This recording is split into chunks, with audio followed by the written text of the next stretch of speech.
Ela é decorativa. Bianca, fraca. Assina o que eu mandar. Sorri quando eu peço e não faz uma única pergunta. A voz de Otávio atravessou a fresta da porta do fumoir como uma lâmina fina demais para doer de imediato. E Helena parou no corredor com 2 taças de champanhe nas mãos. Uma para o marido, outra para um sócio que ela nunca chegaria a cumprimentar. Lá dentro, o riso de Bianca subiu no ar, baixo e adocicado. Um riso íntimo demais para uma consultora contratada havia apenas 3 meses. E se ela desconfiar do acordo? Perguntou Bianca, e o gelo de um copo de uísque tilintou. Desconfiar de quê? Helena não distingue um balanço patrimonial de um cardápio de jantar. Na sexta-feira ela assina a procuração. O banco libera a garantia. O fundo entra com 1 bilhão. E depois disso, eu decido com calma o que fazer com este casamento. O celular vibrou dentro do bolso escondido do vestido de festa.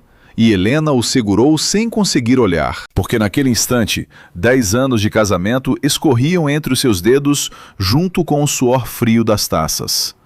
Quando finalmente baixou os olhos para a tela, leu a única frase que ninguém naquela mansão imaginaria que pudesse chegar justamente para ela.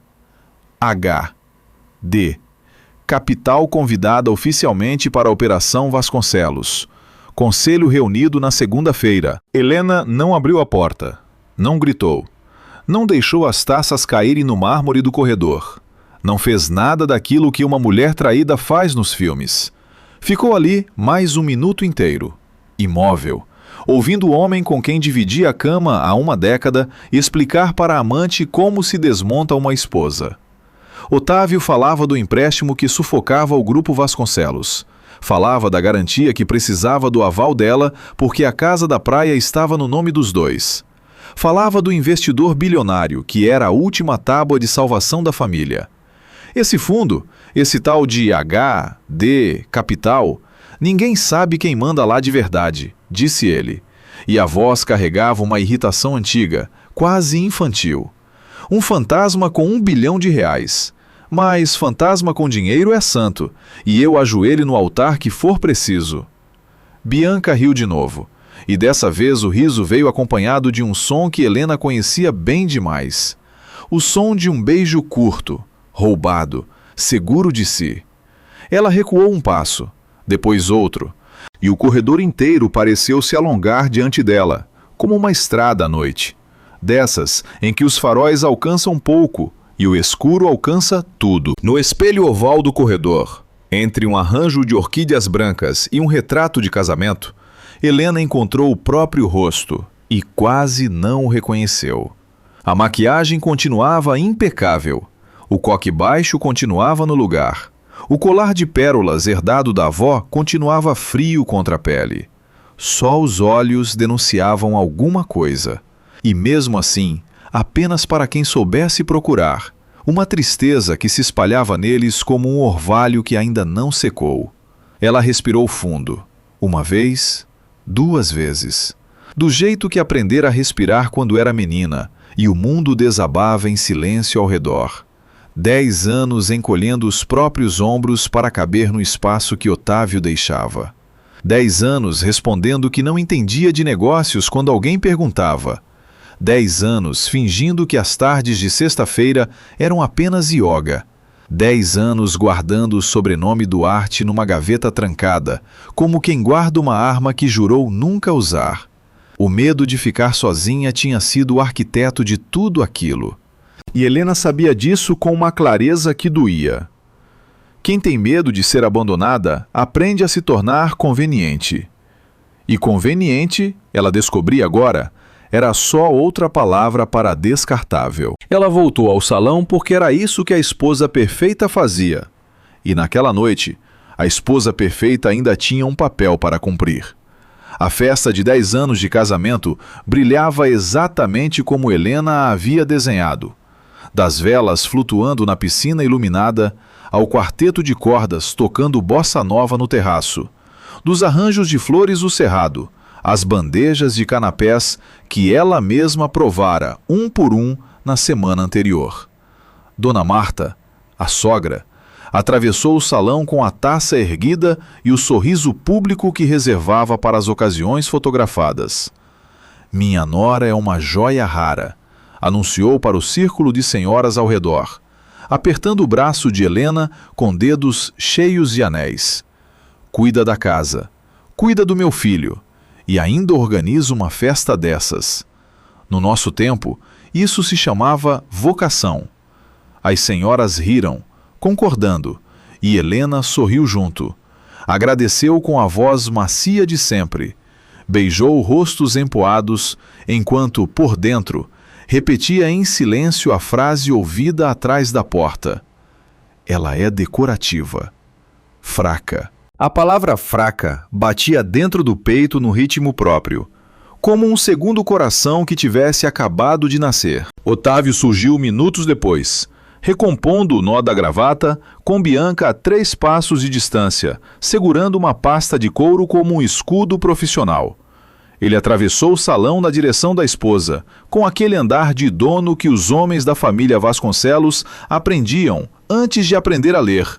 Tomou a mão de Helena, beijou os dedos dela diante de todos e pediu silêncio, batendo a aliança na taça. 10 anos, começou ele, e a voz treinada em conselhos de administração encheu o salão sem esforço. 10 anos ao lado de uma mulher que é o meu porto seguro. Helena nunca me fez uma cobrança. Nunca me fez uma pergunta difícil. Nunca trouxe problema para dentro desta casa. Isso, meus amigos, não tem preço. Os aplausos subiram. Alguém gritou um viva. O quarteto atacou os primeiros acordes de uma canção romântica. Helena ergueu a taça. Encontrou os olhos do marido e sustentou o olhar por um segundo a mais do que o habitual. Nunca me fez uma pergunta difícil. Ele tinha dito aquilo como um elogio. Ela guardou a frase como quem guarda uma prova. Foi Bianca quem veio até ela mais tarde, junto à mesa de doces, com o passo estudado de quem ensaia naturalidade diante do espelho. A festa está um sonho, dona Helena, disse, escolhendo um bem casado com as pontas dos dedos. A senhora tem um talento enorme para isso. Deve sobrar tanto tempo livre, não é? Eu queria ter essa vida, juro. Meu mundo é só planilha, reunião, aeroporto. O tom era doce, mas cada palavra vinha com o peso calculado de uma moeda jogada em mendigo. Helena serviu-se de um copo de água com gás antes de responder, sem pressa nenhuma. Tempo livre é uma questão de perspectiva, Bianca. Tem gente que olha para uma mulher quieta e vê uma agenda vazia. Curioso como as pessoas enxergam só aquilo que cabe no tamanho da própria imaginação. Bianca piscou.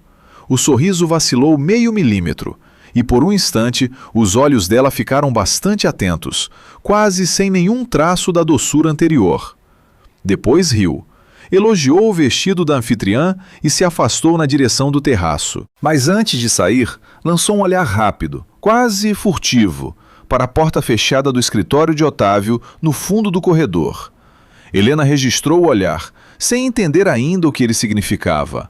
Guardou também. O detalhe da caneta aconteceu perto da meia-noite, e mais tarde Helena pensaria que o destino tem um senso de humor discreto. O cerimonialista precisava da assinatura de Otávio para liberar o pagamento da orquestra. E Otávio, sem caneta, estalou os dedos na direção da esposa como quem chama um garçom. Helena abriu a bolsa de festa e entregou a única que carregava. Uma caneta tinteiro pesada, de resina preta com detalhes em prata fosca. As iniciais H.D. gravadas discretamente no corpo. Otávio assinou sem olhar 2 vezes para o objeto e, ao devolvê-lo, soltou uma risada curta. H.D. De que, meu amor, Helena Dorminhoca? Riu da própria piada, e o cerimonialista riu junto por obrigação. Era do meu avô, respondeu ela apenas, guardando a caneta com um cuidado que ninguém notou. Heitor Duarte. Otávio já não ouvia, virado para outro convidado, distribuindo apertos de mão. Ele nunca ouvia quando ela falava do avô. Em 10 anos, jamais perguntou de onde vinha o dinheiro que educou Helena nos melhores colégios. Jamais somou 2 e 2. Porque para somar, é preciso primeiro considerar que a outra parcela existe. A caneta voltou para a bolsa, quente do uso, e Helena sentiu o peso dela como se pesasse o dobro. Quando os últimos convidados começaram a se despedir, Otávio encurralou a esposa no corredor da copa, entre a parede e uma bandeja de taças sujas, com a mão apoiada acima do ombro dela, num gesto que teria parecido carinho para qualquer observador distraído. Semana que vem o Teixeira vai trazer uns documentos para você assinar, disse ele, a voz baixa e redonda, a voz que usava para acalmar acionistas nervosos. Coisa simples, formalidade de banco, garantia da operação nova. Você não precisa ler aquele juridiquês todo, só reconhecer firma e pronto. Helena ergueu o rosto devagar. Que tipo de documento, Otávio? É procuração. Envolve a casa da praia. A casa está no nome dos dois. Ele suspirou com uma paciência exagerada, teatral, e afastou uma mecha do rosto dela como quem ajeita um enfeite. Olha você complicando. Faz uma coisa, deixa a parte chata comigo, que sempre funcionou assim e sempre funcionou bem. Ou 10 anos não te ensinaram a confiar no seu marido. O sorriso dele era largo e completamente vazio, como uma vitrine de loja falida. Me ensinaram muita coisa, os 10 anos, respondeu Helena, e sorriu também.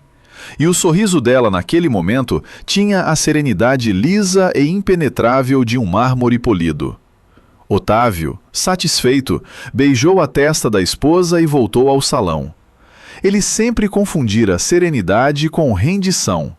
Era, de todos os erros dele, o mais antigo. Já na porta, despedindo-se do casal, o velho Guimarães, amigo do pai de Otávio, comentou por gentileza que Helena estava cada dia mais elegante. E Otávio respondeu antes que ela pudesse abrir a boca. É a yoga, doutor. Toda sexta-feira à tarde, religiosamente. 10 anos sem falhar uma. Eu digo para ela que já pode abrir um estúdio. Todos riram. E Helena riu junto. Uma risada leve, treinada, perfeita. Só ela sabia que o marido, em 10 anos daquela piada repetida, nunca perguntou o nome do estúdio. Nunca perguntou o endereço. Nunca reparou que a esposa voltava das sextas-feiras sem tapete de yoga, sem roupa de ginástica, às vezes com um perfume discreto de café de escritório impregnado no cabelo. A desatenção dele tinha sido, durante todos aqueles anos, o cofre mais seguro do mundo. Uma mentira precisa de esforço para viver, mas a dela não. A dela morava tranquila, dentro do desprezo do marido, alimentada pelo próprio desinteresse dele, crescendo em silêncio, como cresce uma raiz debaixo de uma calçada, devagar, no escuro, até o dia em que o concreto racha. A casa esvaziou pouco depois da 1 da manhã. Otávio trocou o paletó por outro mais leve, pegou as chaves do carro e anunciou, sem encarar a esposa, que precisava resolver um assunto urgente da empresa, que não esperasse acordada. Pela janela da sala, Helena viu o carro dele sair pelo portão e, 40 segundos depois, viu os faróis do carro de Bianca acenderem na rua escura e seguirem na mesma direção, como um ponto final atrás de uma frase que ela já tinha lido. Ficou sozinha entre os restos da própria festa, as taças pela metade, as flores começando a se curvar, o quarteto de cordas reduzido a estantes vazias no terraço. Caminhou devagar pelo salão, apagando as velas uma a uma, e a cada pequena chama que morria sob seus dedos, sentia menos vontade de chorar e mais vontade de pensar. A tristeza continuava ali, verdade, mas tinha mudado de estado, como muda a água. À meia-noite era um mar revolto batendo no peito. Agora, de madrugada, era gelo. E gelo, o avô dizia, corta melhor que faca. O telefone tocou quando ela apagava a última vela. E o nome na tela iluminou o salão escuro. Seu Almir. 72 anos. Advogado do avô desde antes de Helena nascer. Guardião de papéis que valiam mais que a mansão inteira onde ela morava. Menina, desculpe a hora. Veio a voz rouca, sem preâmbulo, porque seu Almir nunca gastava a palavra à toa. Você viu o comunicado? O Conselho do Fundo se reúne segunda-feira para deliberar sobre a Operação Vasconcelos. Helena é a empresa do seu marido. O fundo do seu avô financiando o grupo do seu marido. E ninguém lá dentro sabe quem você é. Isso não é mais coincidência que se administra por telefone. Ele fez uma pausa. E ela ouviu o farfalhar de papéis do outro lado. E tem outra coisa. A cláusula de anonimato que o velho Heitor amarrou no testamento. Você lembra das condições? O prazo de carência de 10 anos vence agora. E se você decidir aparecer, o seu tio Rui vai... A campainha do portão cortou a frase no meio, estridente na madrugada. E Helena se aproximou da janela com o coração batendo alto. Era apenas o cerimonialista. Esquecer uma caixa de equipamentos. Seu Almir, agora não posso, disse ela baixo. Amanhã eu ligo. Prepare tudo. E desligou antes que ele terminasse o aviso, sem saber ainda que aquela frase interrompida ia custar caro. Ela subiu para o quarto, mas não foi para a cama. Sentou-se na poltrona junto à janela, com a bolsa de festa no colo, e tirou de dentro a caneta do avô. Heitor Duarte tinha morrido fazia 8 anos, 2 anos depois do casamento dela. E no leito do hospital, segurou a mão da neta com uma força que desmentia as máquinas ao redor. Lembrava de cada palavra. O mundo vai sempre subestimar você, menina. Porque você é mulher e porque tem essa cara mansa da sua avó. Deixe. Subestimação é a única vantagem que o adversário entrega de graça. O velho tinha construído a H, D, capital tijolo por tijolo, longe das colunas sociais, comprando silêncio e discrição. E amarrou no testamento a condição que agora pesava sobre Helena. A neta herdaria o controle, mas permaneceria anônima por 10 anos, protegida atrás de procuradores e conselheiros, até provar a si mesma que sabia esperar. Quem não sabe esperar, dizia o avô servindo café coado na fazenda, colhe o fruto verde e passa a vida achando que fruta é aquilo. Helena esperou 10 anos de sextas-feiras silenciosas, de relatórios lidos em salas fechadas, de decisões assinadas por outras mãos sob as instruções dela. Esperou tanto que quase esqueceu que a espera tinha um fim. Desceu ao escritório do térreo, não o de Otávio, o outro, o pequeno, que a família chamava de sala de costura da Helena, com um sorriso condescendente. Trancou a porta, afastou o quadro de flores da parede e abriu o cofre que nenhum Vasconcelos jamais soube que existia ali. De dentro, tirou uma pasta de couro gasto e sobre a mesa espalhou o que era a sua vida verdadeira. O organograma do fundo, as atas assinadas pelos procuradores, a cópia do testamento com a cláusula de anonimato sublinhada a lápis pelo próprio avô. E o nome do tio Rui Duarte rondando cada página como um abutre paciente. O irmão mais novo de Heitor, que contestara o testamento uma vez, perdera e jurara no corredor do fórum que esperaria a sobrinha escorregar. Se Helena rompesse o anonimato fora das condições exatas previstas na cláusula, Rui teria a brecha que sonhava para reabrir a guerra pela herança. Aparecer custava caro. Continuar invisível custava mais ainda. Agora que a invisibilidade tinha virado a arma do próprio marido contra ela, Helena olhou para os papéis por um longo tempo, com o medo antigo de ficar sozinha, sentado num canto da sala, conhecido, quase doméstico. Pela primeira vez em 10 anos, ela o encarou de volta e não desviou. Releu no celular o comunicado da H, D, Capital. Depois abriu a gaveta e releu outra coisa. Um bilhete que guardava sem saber bem por quê, escrito por Otávio no primeiro aniversário de casamento. para a mulher mais doce do mundo, que nunca me pede nada. 9 anos atrás, aquilo tinha parecido amor. Hoje, lia-se como um recibo. Ela pensou no bilhão que o marido ajoelharia para conseguir. Pensou na procuração que o Teixeira traria na semana seguinte. Pensou na palavra fraca, dita entre gelo de uísque e riso de amante. Pensou, por fim, no fantasma com dinheiro. O fantasma era ela. Sempre tinha sido ela. E fantasma, decidiu Helena naquela madrugada, também cansa de assombrar em silêncio. Pegou o celular, a tela iluminou o rosto dela no escuro do escritório. E não havia mais lágrima nenhuma ali. Apenas uma calma funda e estranha, dessas que antecedem as viradas de maré na costa de São Paulo, quando o mar recua muito antes de voltar por inteiro. Digitou a mensagem para seu Almir com os dedos firmes, palavra por palavra, sem pressa. Prepare o dossiê completo da Operação Vasconcelos. Convoque os procuradores. Segunda-feira eu quero sentar à mesa. Leu 2 vezes, apertou enviar e ficou olhando o pequeno sinal de entregue brilhar na tela como uma brasa.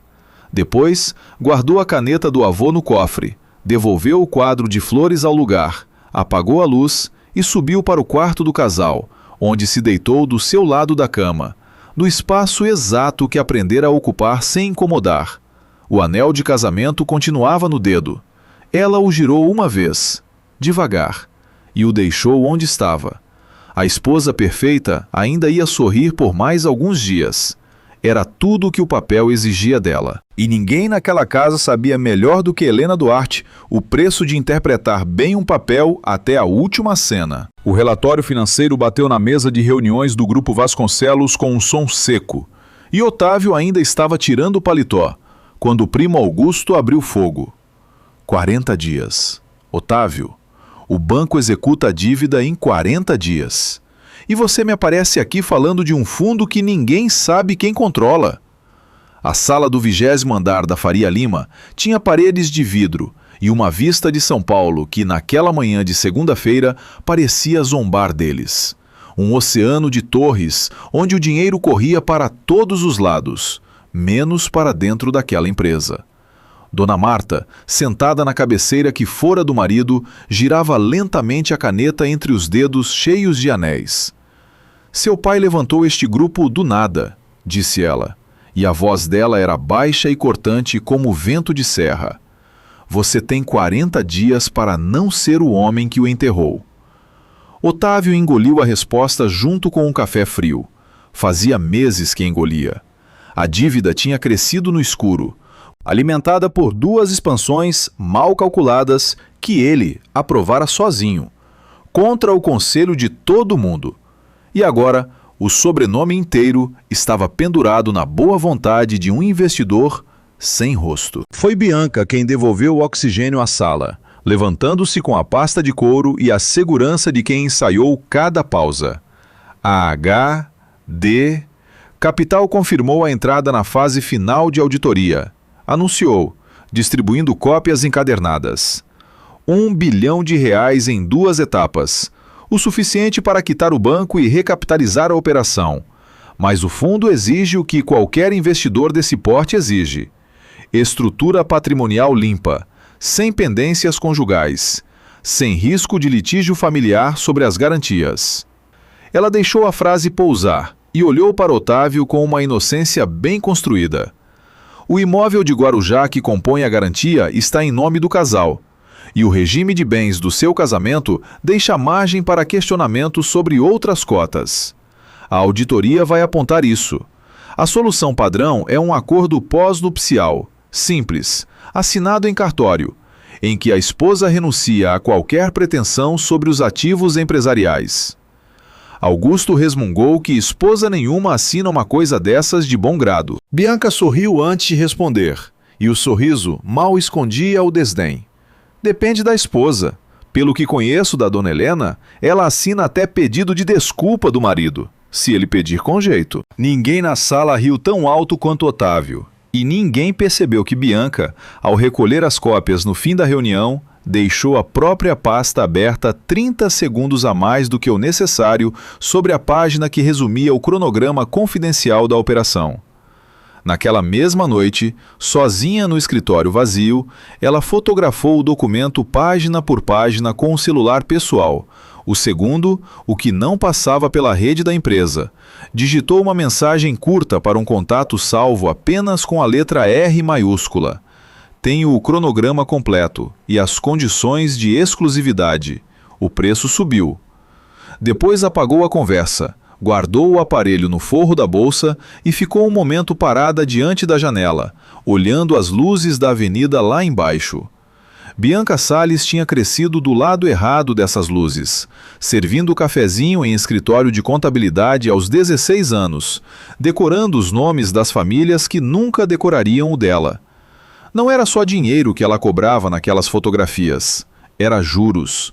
E como todo mundo que cobra juros demais, ela nunca parou para calcular o tamanho do rastro que os próprios recibos deixavam. A ofensiva sobre Helena começou na terça-feira à noite, embrulhada em papel de carinho. Otávio chegou em casa cedo pela primeira vez em semanas, trazendo flores, elogiando o jantar, perguntando da semana dela com um interesse tão fora de hora que soava como um instrumento desafinado no meio de uma orquestra. A sobremesa, como quem comenta o tempo, anunciou que o Dr. Teixeira passaria ali na quinta com os papéis. Aquela formalidade que eu te falei na festa, lembra? O fundo pediu. Investidor grande é assim, meu amor, cheio de exigência. E a gente que precisa do dinheiro dança conforme a música. Helena serviu mais café para ele antes de perguntar, com a voz mais mansa do repertório, que exigência exatamente era aquela. Otávio fez um gesto largo, varrendo o assunto para longe. Coisa de advogado. Uma declaração sua abrindo mão de encrenca futura sobre os bens da empresa. Protege você também. Ninguém te arrasta para a dívida de pessoa jurídica. Ele acreditava naquilo que dizia. Esse era o detalhe quase comovente. Acreditava que estava sendo hábil. Na quinta-feira, o Dr. Teixeira estendeu sobre a mesa de jantar da mansão um acordo pós-nupcial de 26 páginas. E a cena que Otávio tinha ensaiado como um trâmite de 10 minutos começou a desandar na página 1. Helena leu. Leu devagar, linha por linha, com Dona Marta bufando no sofá e Otávio andando de um lado para o outro como um bicho em jaula pequena. Você não confia em mim? Explodiu ele por fim, quando Helena pediu ao advogado que explicasse a cláusula de renúncia sobre bens futuros. 10 anos de casamento e você me faz esse teatro na frente do Dr. Teixeira? A voz dele subiu o suficiente para fazer a empregada fechar a porta da copa. Helena ergueu os olhos do papel sem pressa nenhuma, e quem olhasse de perto veria neles uma calma profunda demais para ser mansidão. Uma calma parecida com a superfície daquelas represas que escondem cidades inteiras submersas. Estou assinando a renúncia a tudo que construímos juntos, Otávio. Acho que 10 anos me dão direito a ler em que letra isso está escrito. Dona Marta interveio do sofá, sem levantar os olhos do tricô, dizendo que no tempo dela, mulher assinava onde o marido mandava e a família agradecia. Helena não respondeu à sogra. Virou a página. Foi na página 19 que ela fez a jogada. E fez com a naturalidade de quem pede mais açúcar. Dr. Teixeira, uma dúvida de leiga. Se o objetivo é dar segurança ao investidor, não ficaria mais forte incluir aqui um compromisso de transparência dos dois lados? Algo dizendo que, enquanto durar a operação, nenhum bem ligado às garantias pode ser vendido, transferido ou onerado por nenhum de nós dois sem comunicação formal ao fundo. Eu abro mão dos meus direitos, tudo bem, mas mostro ao investidor que esta família não move uma cadeira sem avisar. Imagino que um fundo tão exigente aprecie esse tipo de gesto. Teixeira ergueu as sobrancelhas, pensou e admitiu que a sugestão era tecnicamente elegante, do tipo que a auditoria adora encontrar. Otávio hesitou meio segundo, farejando alguma coisa que não sabia nomear, mas a vaidade decidiu por ele, como sempre.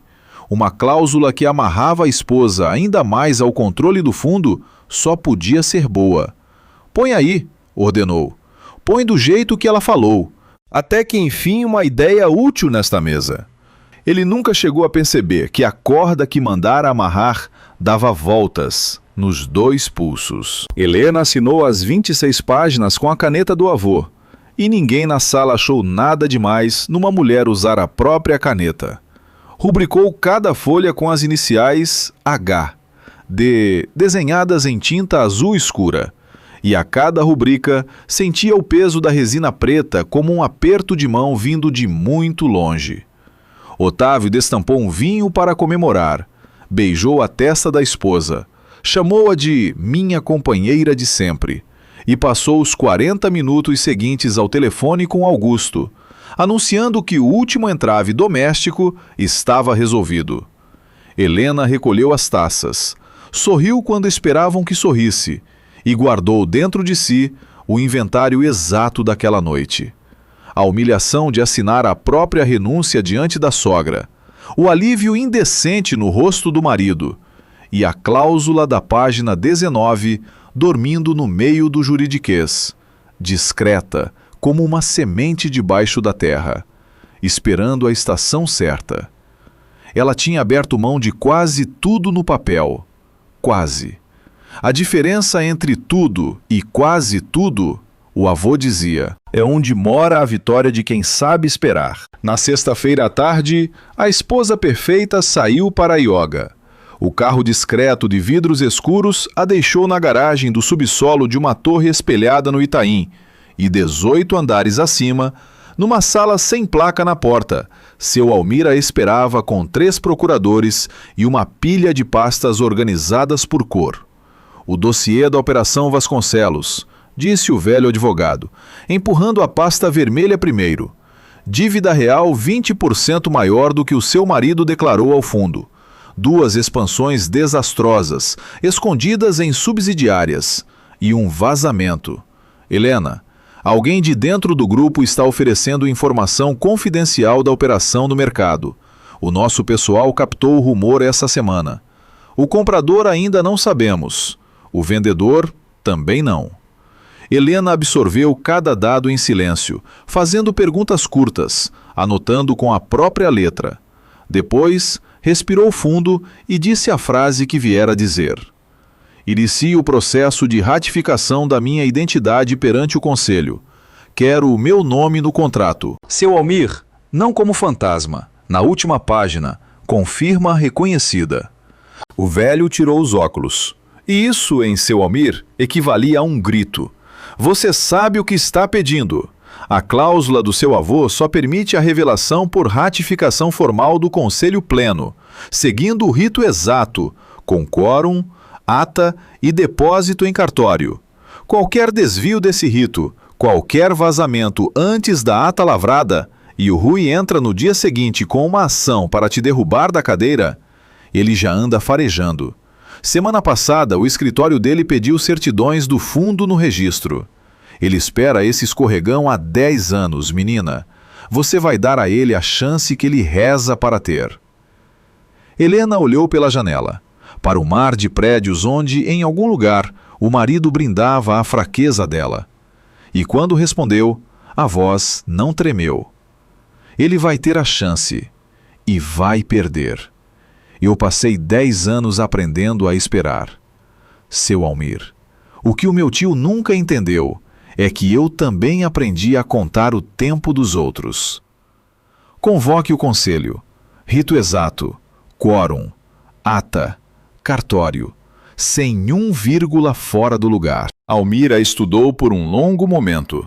E devagar, muito devagar, os cantos da boca do velho subiram. O Heitor dizia que você ia me dar trabalho um dia. Ele dizia isso sorrindo. Enquanto isso, a 11 quarteirões dali, Caio Ferreira descobria que estava sendo roubado. O CEO da H. Capital tinha 38 anos. A fama de ser o executivo mais desconfiado da Faria Lima e um motivo antigo para isso, do tipo que não se conta em entrevista.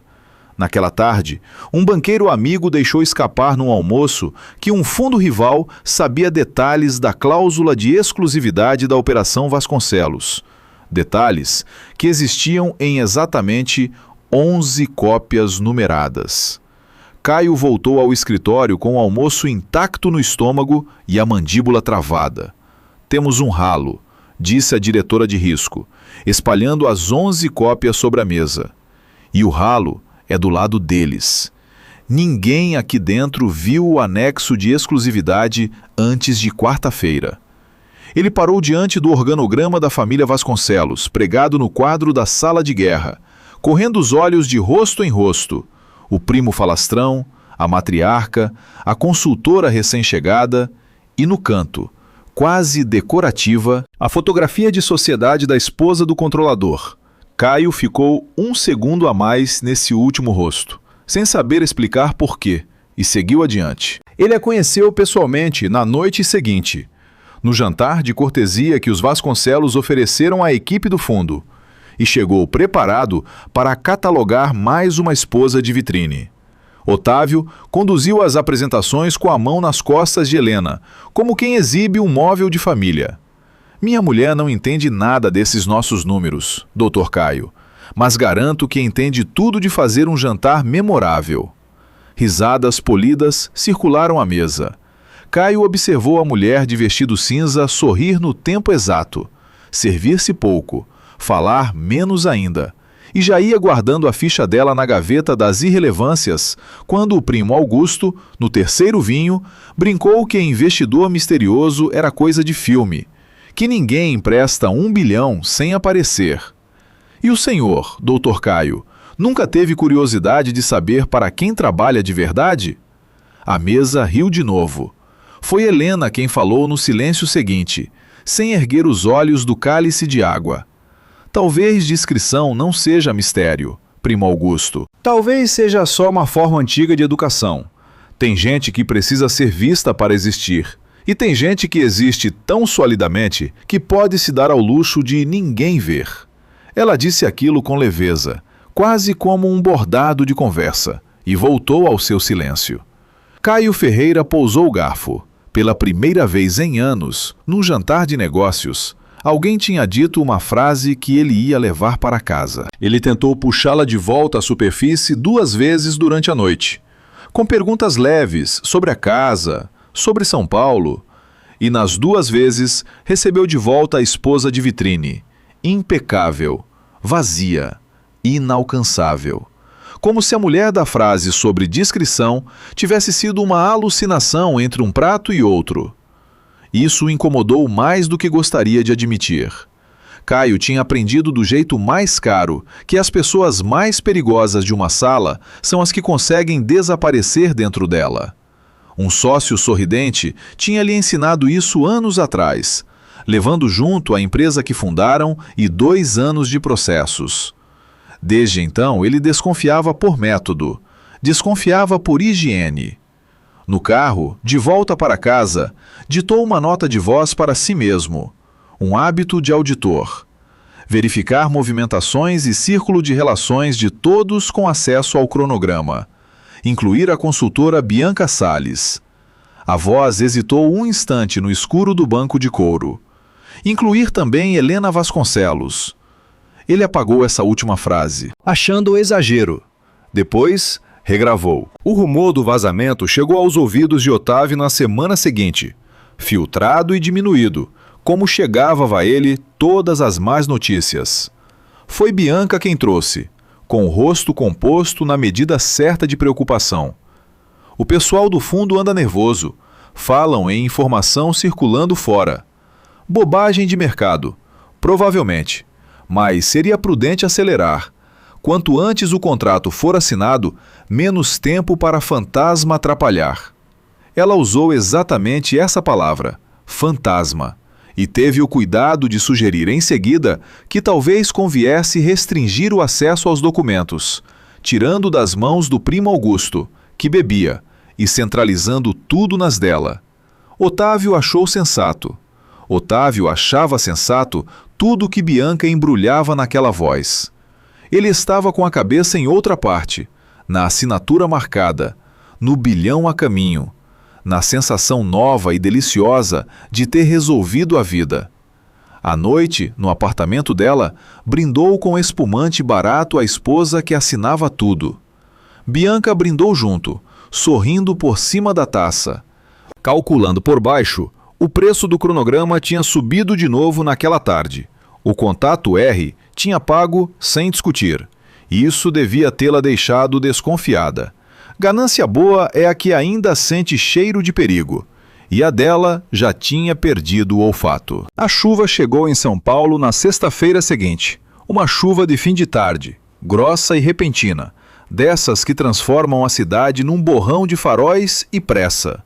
Caio saiu da torre do Itaim, onde a HD, capital, ocupava 3 andares discretos. Atrasado para o comitê de investimentos, xingando o trânsito por antecipação, e parou sob a marquise para abrir o guarda-chuva.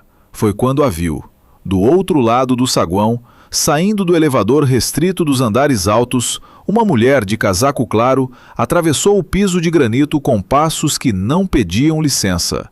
Acenou de leve para o segurança da recepção, que a cumprimentou com a familiaridade de quem a via toda semana, e entrou num carro preto de vidros escuros que já a esperava na baia coberta. Durou 9 segundos, 10 no máximo. Mas Caio Ferreira ganhava a vida reconhecendo padrões, e reconheceu o rosto antes de reconhecer o absurdo. Helena Vasconcelos, saindo do prédio do fundo que estava prestes a comprar metade da empresa do marido dela. Numa sexta-feira à tarde, pela porta de quem não estava ali pela primeira vez. O carro sumiu na cortina de chuva. Caio ficou parado sob a marquise, com o guarda-chuva aberto e inútil na mão, sentindo o velho alarme conhecido despertar no fundo do peito, frio e nítido como o granito polido do saguão. Ele perdeu o comitê de investimentos. Passou a hora seguinte na sala de guerra, diante do quadro, movendo a fotografia de sociedade de Helena do canto para o centro. O relatório de campo chegou à mesa de Caio na terça-feira de manhã, e ele o leu 3 vezes antes de tomar o primeiro gole de café. A vida de Bianca Salles tinha arranhões previsíveis. Um padrão de consumo acima do salário, viagens curtas mal explicadas, um segundo celular que ela achava que ninguém via. Isso era o esperado, o tipo de sujeira que a diretoria de risco sabia varrer. O problema era a outra pasta. Helena Vasconcelos, nascida Duarte, não tinha absolutamente nada. E Caio desconfiava de nada com a mesma intensidade com que desconfiava de tudo. Nenhuma dívida, nenhuma movimentação estranha, nenhuma compra por impulso em 10 anos. Uma vida financeira lisa e silenciosa como um lago congelado. E havia o detalhe que o fez largar o café na mesa. Toda sexta-feira à tarde, com a regularidade de um relógio suíço, o mesmo carro de vidros escuros a deixava na torre do Itaim, e ela subia pelo elevador restrito, não para os andares da HD, capital que ele comandava, para cima deles, para o andar do conselho, aquele em que nem o crachá de CEO abria as portas, aquele de onde desciam as instruções assinadas por procuradores que Caio conhecia de aperto de mão e de mais nada. Ele pediu os registros e acesso daquele andar. O sistema devolveu a resposta em letras cinzentas. Acesso negado. Nível insuficiente. Um homem menos orgulhoso teria subido um andar e feito a pergunta em voz alta. Caio Ferreira preferiu armar uma ratoeira, porque a experiência lhe ensinara que perguntas avisam, e ratoeiras não. O plano era simples e sujo na medida certa. Ele redigiu de próprio punho um memorando falso, 2 páginas em papel timbrado, descrevendo uma condição inexistente da operação. A exigência sigilosa de que Otávio Vasconcelos fosse afastado da presidência do grupo como contrapartida do aporte. Uma mentira desenhada para ser irresistível.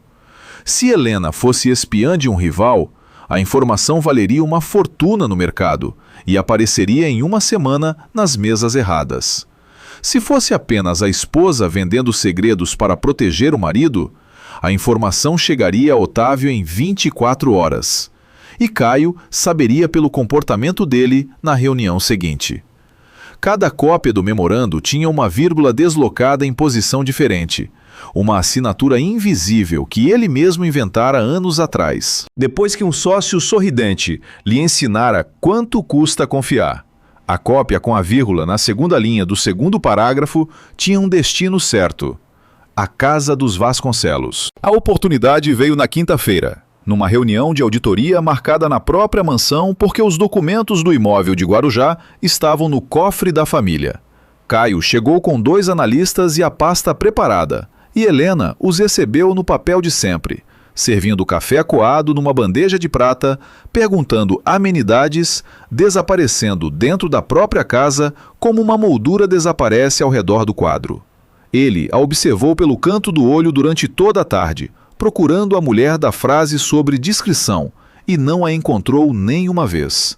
No fim, já de pé, executou o gesto ensaiado, recolheu as pastas com pressa calculada e deixou uma para trás, meio escondida, sob o jornal do dia, na mesinha do hall. Doutor Caio, chamou Helena quando ele já alcançava a porta, e por um instante o coração dele acelerou, achando que a ratoeira desarmara sozinha. Mas ela apenas estendia o guarda-chuva que ele esquecera na visita anterior.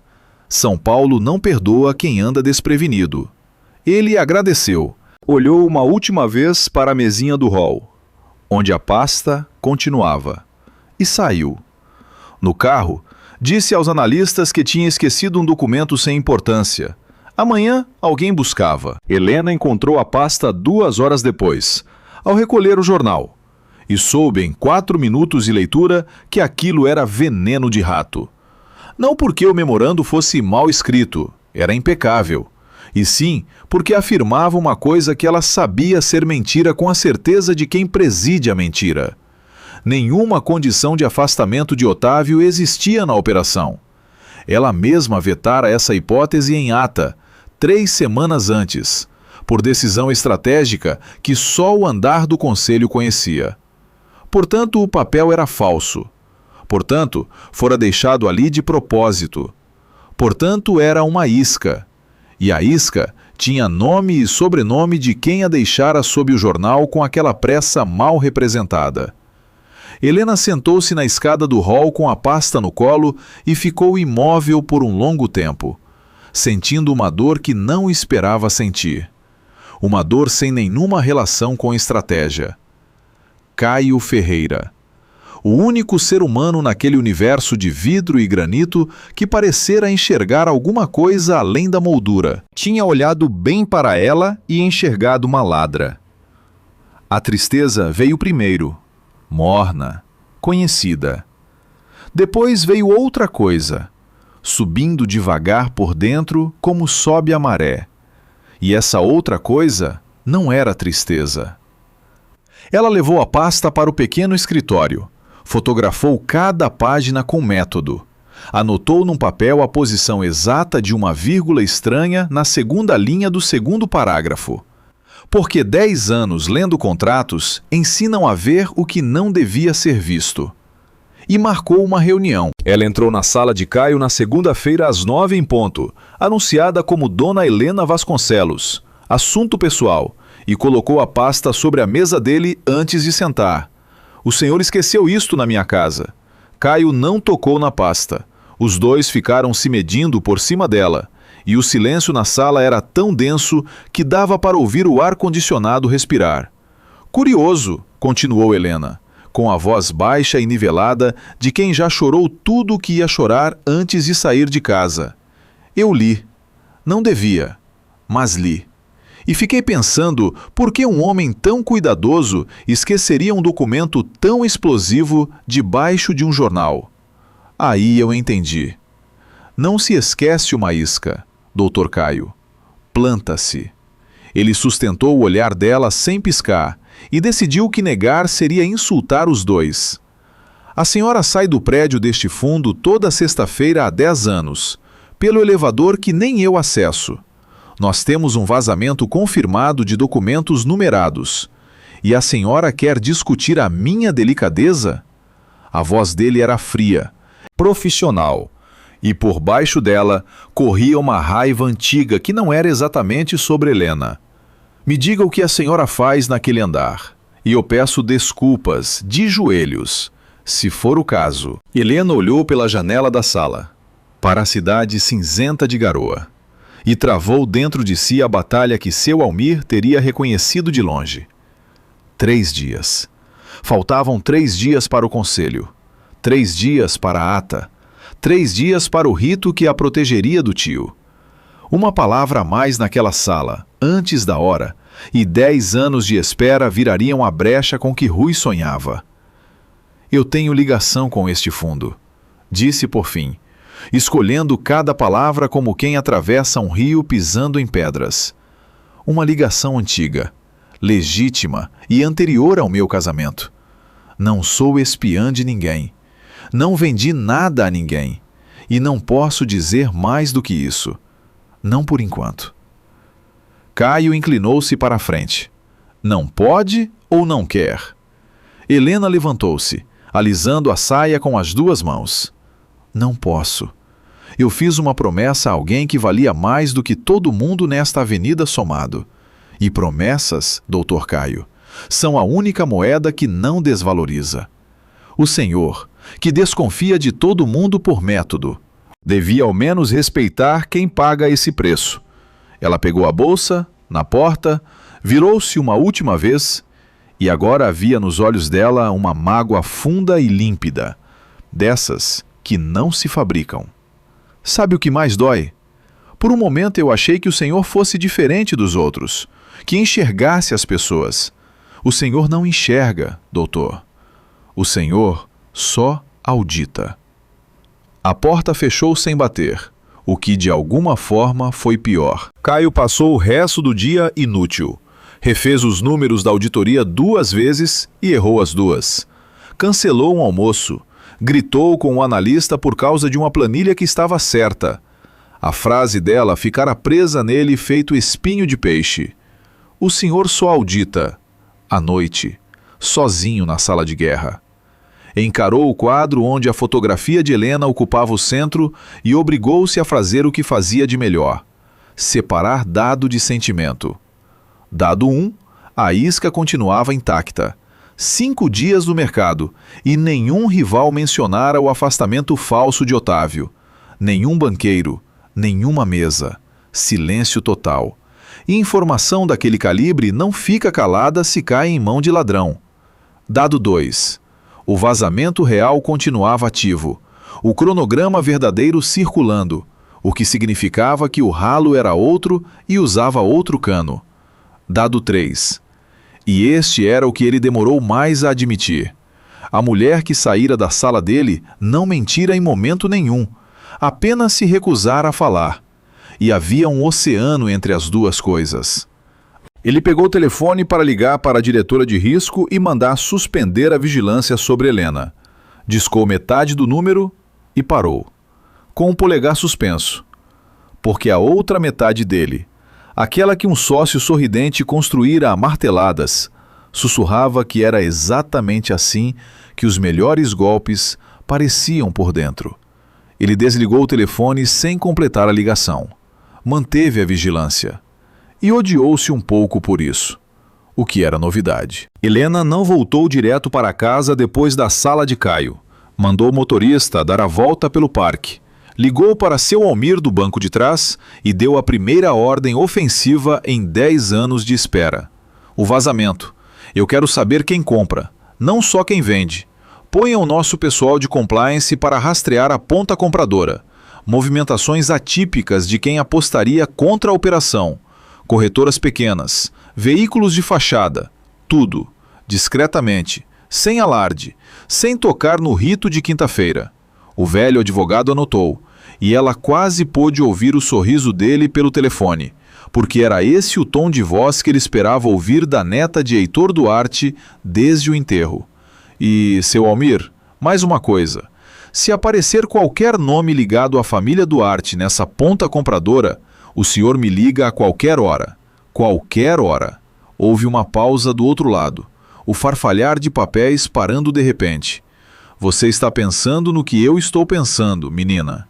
Helena olhou pela janela do carro, para os ipês do parque desfolhados pela garoa, e não respondeu à pergunta.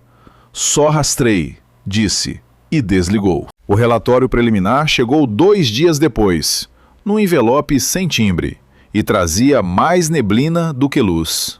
A ponta compradora existia, era profissional e era paranoica.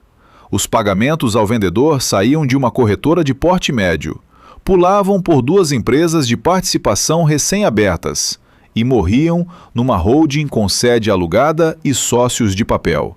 Dessas que custam pouco para montar e muito para desmontar. Nenhum nome de família em lugar nenhum, ainda. Mas o analista do fundo grifará um detalhe no rodapé, quase uma nota de curiosidade.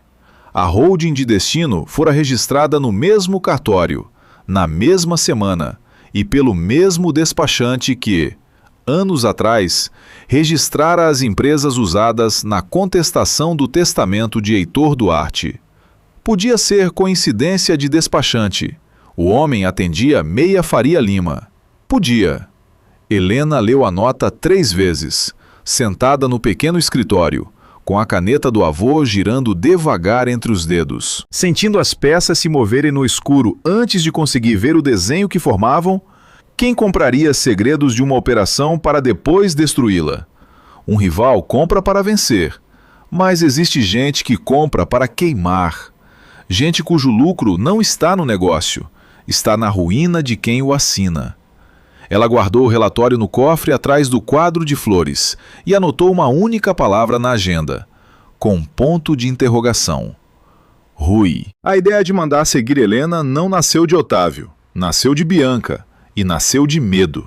Os rumores de vazamento estavam ficando altos demais. O fundo adiara a assinatura alegando revisão interna, e Bianca fazia contas no escuro do próprio apartamento. Se a coisa estourasse, alguém pagaria.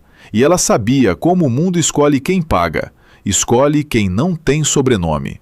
Precisava de um para-raios, alguém para atrair a suspeita quando a tempestade chegasse.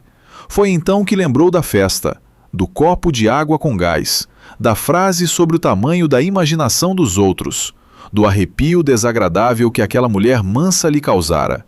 Contratou um investigador barato, dizendo a si mesma que era só precaução, esperando fotos de um amante, um personal trainer, um médico bonito, o clichê que fosse. O envelope que o investigador entregou 10 dias depois quase a fez sorrir de alívio antes de gelar. 7 fotografias. Helena entrando na Torre do Itaim. Helena saindo da Torre do Itaim. Datas diferentes. O mesmo carro, o mesmo elevador ao fundo. A Torre do Fundo. Bianca ficou uma noite inteira acordada com as fotos espalhadas na cama, entendendo e não entendendo. E na manhã seguinte escolheu a única jogada que servia ao mesmo tempo de escudo e de fósforo. Levou o envelope para Otávio. Eu não queria ser eu a te mostrar isso. Ela disse a frase com a voz ensaiada no espelho, pousando o envelope na mesa dele e recuando um passo, no gesto de quem entrega uma cobra. Otávio espalhou as fotografias e o rosto dele passou por todas as estações em 30 segundos. Confusão, descrença e, por fim, aquela vermelhidão específica dos homens cuja vaidade sangra mais rápido que o coração. Que porra é essa? O que a Helena faz no prédio do fundo? Bianca sentou-se na beirada da mesa, perto o bastante, e foi dosando o veneno como quem tempera. Eu me perguntei o mesmo. Pode ser nada, ou pode ser que alguém do fundo esteja usando a sua esposa. Otávio, uma mulher ingênua, carente, um executivo charmoso que dá atenção. É assim que se extrai informação de família. Todo manual ensina. Ou então... Ela deixou o silêncio trabalhar. Ou então ninguém está usando ninguém, e é pior. Otávio varreu as fotos da mesa com o braço, derrubando o porta-canetas junto. Ela não teria coragem. Ela não tem coragem nem de escolher restaurante sem me perguntar. Mas a voz dele falhou no meio da frase. Porque um homem pode passar 10 anos sem olhar para a esposa e ainda assim reconhecer, tarde demais, que nunca soube o que havia dentro dela. Bianca recolheu as fotos do chão, uma a uma, devagar. Confronta ela, hoje, antes que o fundo descubra que a mulher do controlador circula por lá, porque no dia em que descobrirem, o teu bilhão vira fumaça e a culpa vira sua. Era mentira. Era exatamente ao contrário. E era perfeito. Naquela noite, a mansão estava silenciosa de um jeito errado. Helena percebeu ao entrar, do modo como se percebe que vai chover antes da primeira gota, pelo cheiro do ar. O carro de Otávio na garagem às 7 da noite, a garrafa de uísque aberta na sala, 2 dedos faltando. A empregada dispensada mais cedo.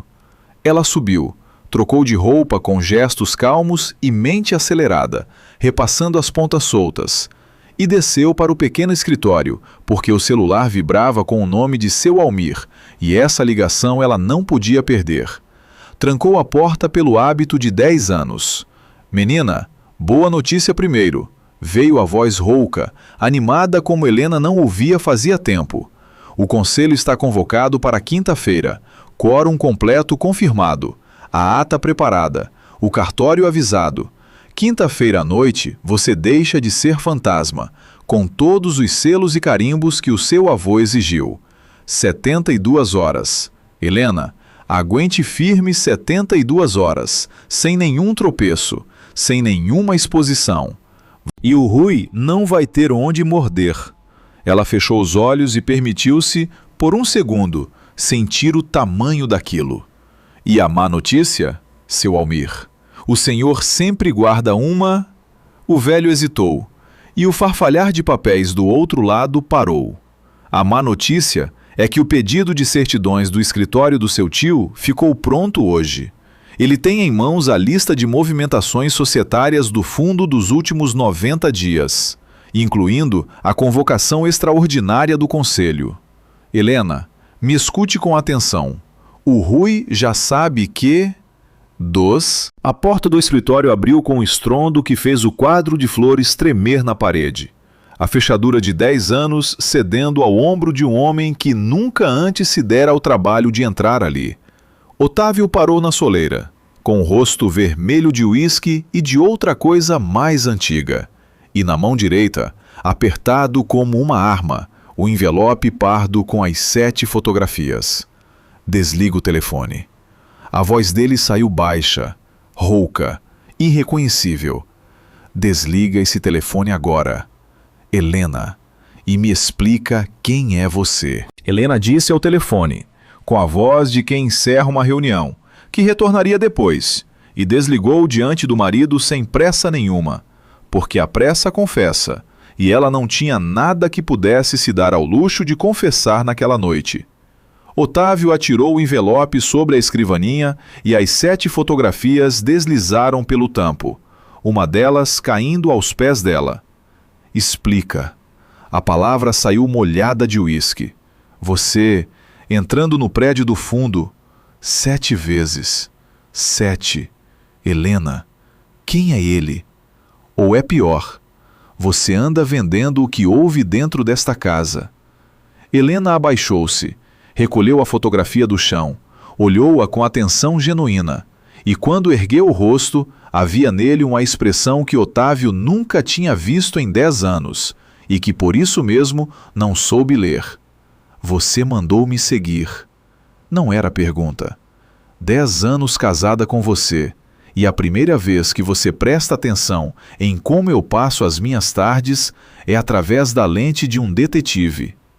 Ela pousou a foto sobre a mesa, alinhando-a com as outras, metódica. Naquele prédio funciona o escritório do Dr. Almir, o advogado que cuida do inventário do meu avô desde que ele morreu. Papéis, prazos, assinaturas de herdeira, coisa pequena e chata, do tipo que nunca te interessou, porque herança de neta nunca teve tamanho para aparecer no seu radar. Você quer as guias do cartório? Eu tenho todas. Era verdade. Cada palavra. E era a mentira mais bem construída da vida dela. Uma parede erguida só com tijolos verdadeiros. Otávio vacilou, farejando de novo aquela coisa sem nome, e escolheu atacar onde os fracos atacam. Você espera que eu acredite que passou 10 anos indo a advogado toda sexta-feira por causa de meia dúzia de papéis? Helena deu um passo na direção dele. Apenas um. E o quarto pareceu ficar menor. Não, Otávio. Eu não espero mais nada de você. Mas já que estamos trocando fotografias esta noite, me diz uma coisa. A voz dela desceu meio tom, ficando lisa e fria como a lâmina de um facão novo. Se eu contratar o mesmo detetive e pedir para ele passar uma semana seguindo o seu carro depois do expediente, quantos envelopes ele me traz? Um por noite? Eu pergunto porque, na festa dos nossos 10 anos, eu fui levar champanhe para você no fumoir. A porta estava encostada. Vocês dois falam alto quando bebem. O silêncio que caiu no escritório foi absoluto, do tipo que zumbi. Otávio abriu a boca, fechou, e o vermelho do rosto dele mudou de tonalidade, da raiva para outra coisa. Helena, aquilo. Ela ergueu a mão, e o gesto mínimo bastou. Amanhã você tem reunião cedo. A assinatura do teu bilhão está marcada para segunda-feira, se o fundo confirmar. Eu, no teu lugar, ia dormir. Fraca como eu sou, é o único conselho que sei dar. Ela recolheu o próprio celular da mesa e saiu do escritório de porta arrombada, deixando o marido sozinho entre 7 fotografias que já não provavam nada, e uma frase que provava tudo. Bianca soube na manhã seguinte que o fósforo não acendera, e soube pelo pior termômetro, o mau humor evasivo de Otávio, que despachou o assunto com meia dúzia de frases. Inventário de avô, advogado velho, papelada de herdeira, assunto encerrado, e um recado ríspido para ela parar de gastar dinheiro dele com o detetive. Bianca sorriu, concordou, arquivou. Mas passou a manhã com as 7 fotografias abertas na tela do computador, ampliando uma por uma, porque alguma coisa naquela explicação mansa não fechava. E gente criada do lado errado das luzes desenvolve faro para explicação mansa. Foi na 5ª ampliação que ela viu, no fundo da imagem, atrás de Helena, o painel do elevador restrito com um andar iluminado. Não era o 11º, do escritório de advocacia que ela conferira no cadastro do prédio. Era o último, o andar do conselho. Bianca recostou-se na cadeira e ficou olhando aquele númerozinho aceso durante muito tempo, sentindo o chão se mover devagar. Ela não entendia ainda o desenho todo, mas entendia de sobrevivência. E sobrevivência mandava fazer 2 coisas. Primeiro, copiar tudo. Naquela tarde, o pendrive pessoal dela engoliu a auditoria inteira. Os anexos, o passivo escondido nas subsidiárias. Cada esqueleto que passara pelas mãos dela em 4 meses. Segundo, esperar segunda-feira de perto, com os documentos no bolso e a saída mapeada. Porque quando o navio adernasse, Bianca Salles não estaria a bordo. Estaria no leilão dos destroços. Na quinta-feira à noite, no último andar da Torre do Itaim, Helena Duarte deixou de ser fantasma. A sala do conselho não tinha o luxo dos andares de baixo. Tinha coisa melhor. Tinha silêncio e uma mesa de jacarandá que pertencera à fazenda de Heitor. 7 conselheiros, 3 procuradores, seu Almir com a ata impressa e o tabelião do cartório aguardando na antessala. Tudo no rito exato, sem uma vírgula fora do lugar. Quando chegou o momento, Helena levantou-se e, por um segundo, o medo antigo de ficar sozinha sentou-se na cadeira vazia à frente dela. Familiar, quase educado. Ela olhou para ele como se olha para um velho conhecido na rua e falou por cima. Meu avô me pediu 10 anos de silêncio para provar que eu sabia esperar. Eu esperei 11. Aprendi que esperar não é se esconder, é escolher a hora. A hora chegou. Peço a este conselho a ratificação prevista na cláusula 7ª do testamento de Heitor Duarte. A votação durou 4 minutos. A assinatura da ata. Mais 6. Quando o tabelião recolheu o livro e o carimbo desceu com um baque surdo de coisa definitiva, seu Almir tirou os óculos e limpou-os com um lenço, de costas para a sala, demoradamente. Porque homens da idade dele não choram em reunião de conselho. Faltava um assunto na pauta, e a porta se abriu para ele às 9h30 da noite. Caio Ferreira entrou na sala do último andar pela primeira vez na vida, convocado por mensagem seca do conselho, ensaiando mentalmente respostas para as 10 perguntas que imaginava, e paralisou no terceiro passo. Na cabeceira da mesa de jacarandá, no lugar que em 5 anos de fundo ele nunca vira ocupado, estava a mulher que uma semana antes saíra da sala dele dizendo que ele não enxergava as pessoas. «Boa noite, doutor Caio», disse Helena, e não havia triunfo na voz dela, o que tornava tudo pior. «Sente-se, o senhor vai precisar dos próximos 20 minutos». Seu Almir deslizou pela mesa a certidão da ata, e Caio leu, e releu, e o queixo dele foi cedendo devagar, milímetro a milímetro, enquanto as peças de 3 semanas se encaixavam com estalos quase audíveis. O elevador restrito, o acesso negado, nível insuficiente, a vida financeira lisa como lago congelado. A promessa a alguém que valia mais do que a avenida inteira somada. Ele ergueu os olhos da certidão e encontrou os dela, e engoliu em seco antes de falar. A senhora sabia que o memorando era falso porque foi a senhora quem vetou aquela condição em ata? Não era pergunta. Helena apenas inclinou a cabeça. Eu armei uma ratoeira para a dona do prédio. A voz dele saiu rouca. Armou, disse ela. E eu passei 4 dias magoada com um homem que, no fim das contas, foi o único nessa cidade inteira que desconfiou que a esposa decorativa talvez fosse outra coisa. Pense nisso quando for pedir as desculpas de joelhos que o senhor mesmo prometeu. Agora sente-se, doutor. Segunda-feira nós temos uma assinatura, e eu preciso do meu CEO inteiro.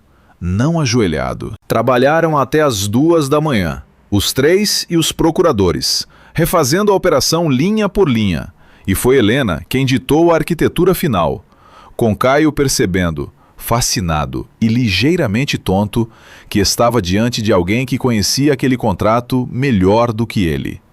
O aporte seria mantido, porque 40 mil empregos do Grupo Vasconcelos não tinham culpa do sobrenome que carregavam, mas viria com dentes.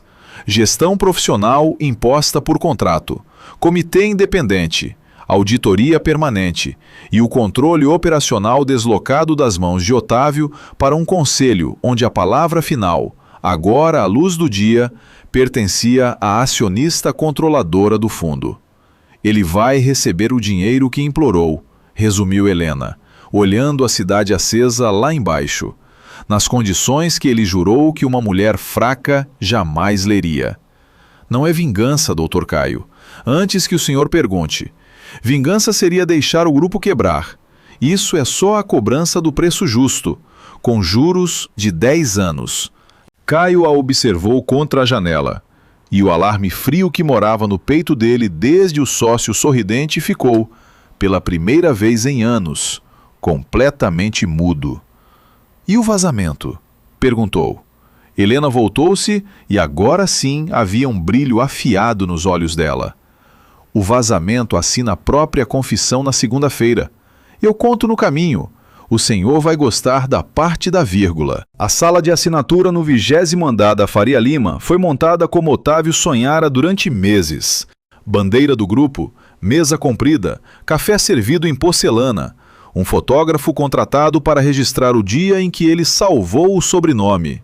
Dona Marta chegou de taier cinza, Augusto de gravata nova, Teixeira com as vias impressas em papel de gramatura alta e Bianca discreta num canto estratégico, com a bolsa grande demais para uma reunião e a saída mapeada.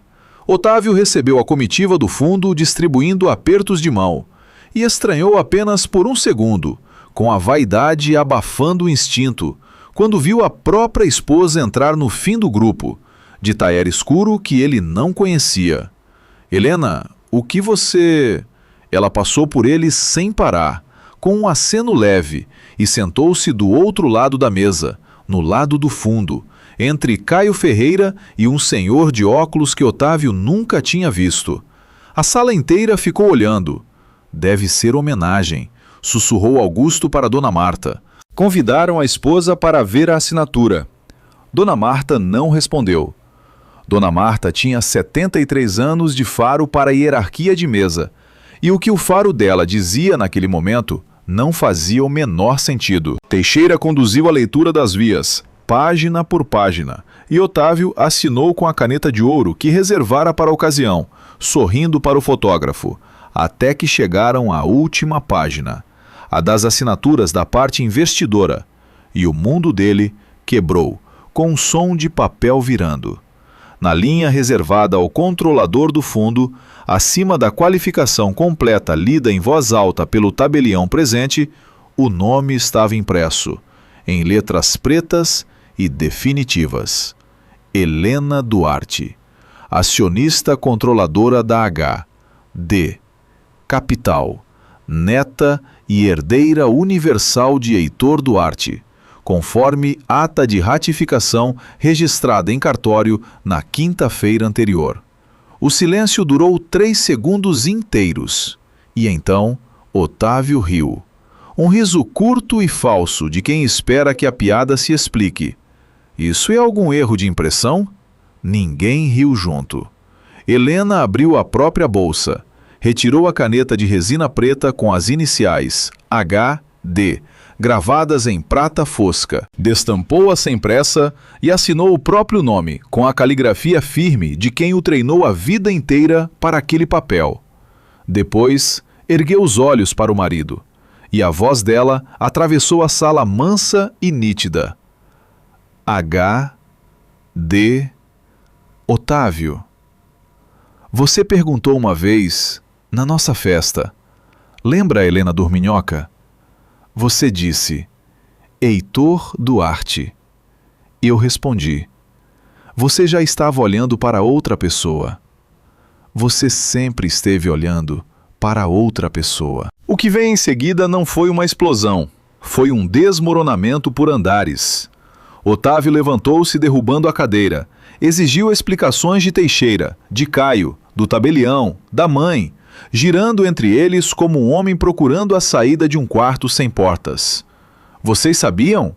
Todo mundo sabia. Dona Marta não se levantou. Dona Marta olhava para a nora do outro lado da mesa com uma expressão indecifrável, e quando finalmente falou, falou baixo, só para o filho. Senta, Otávio.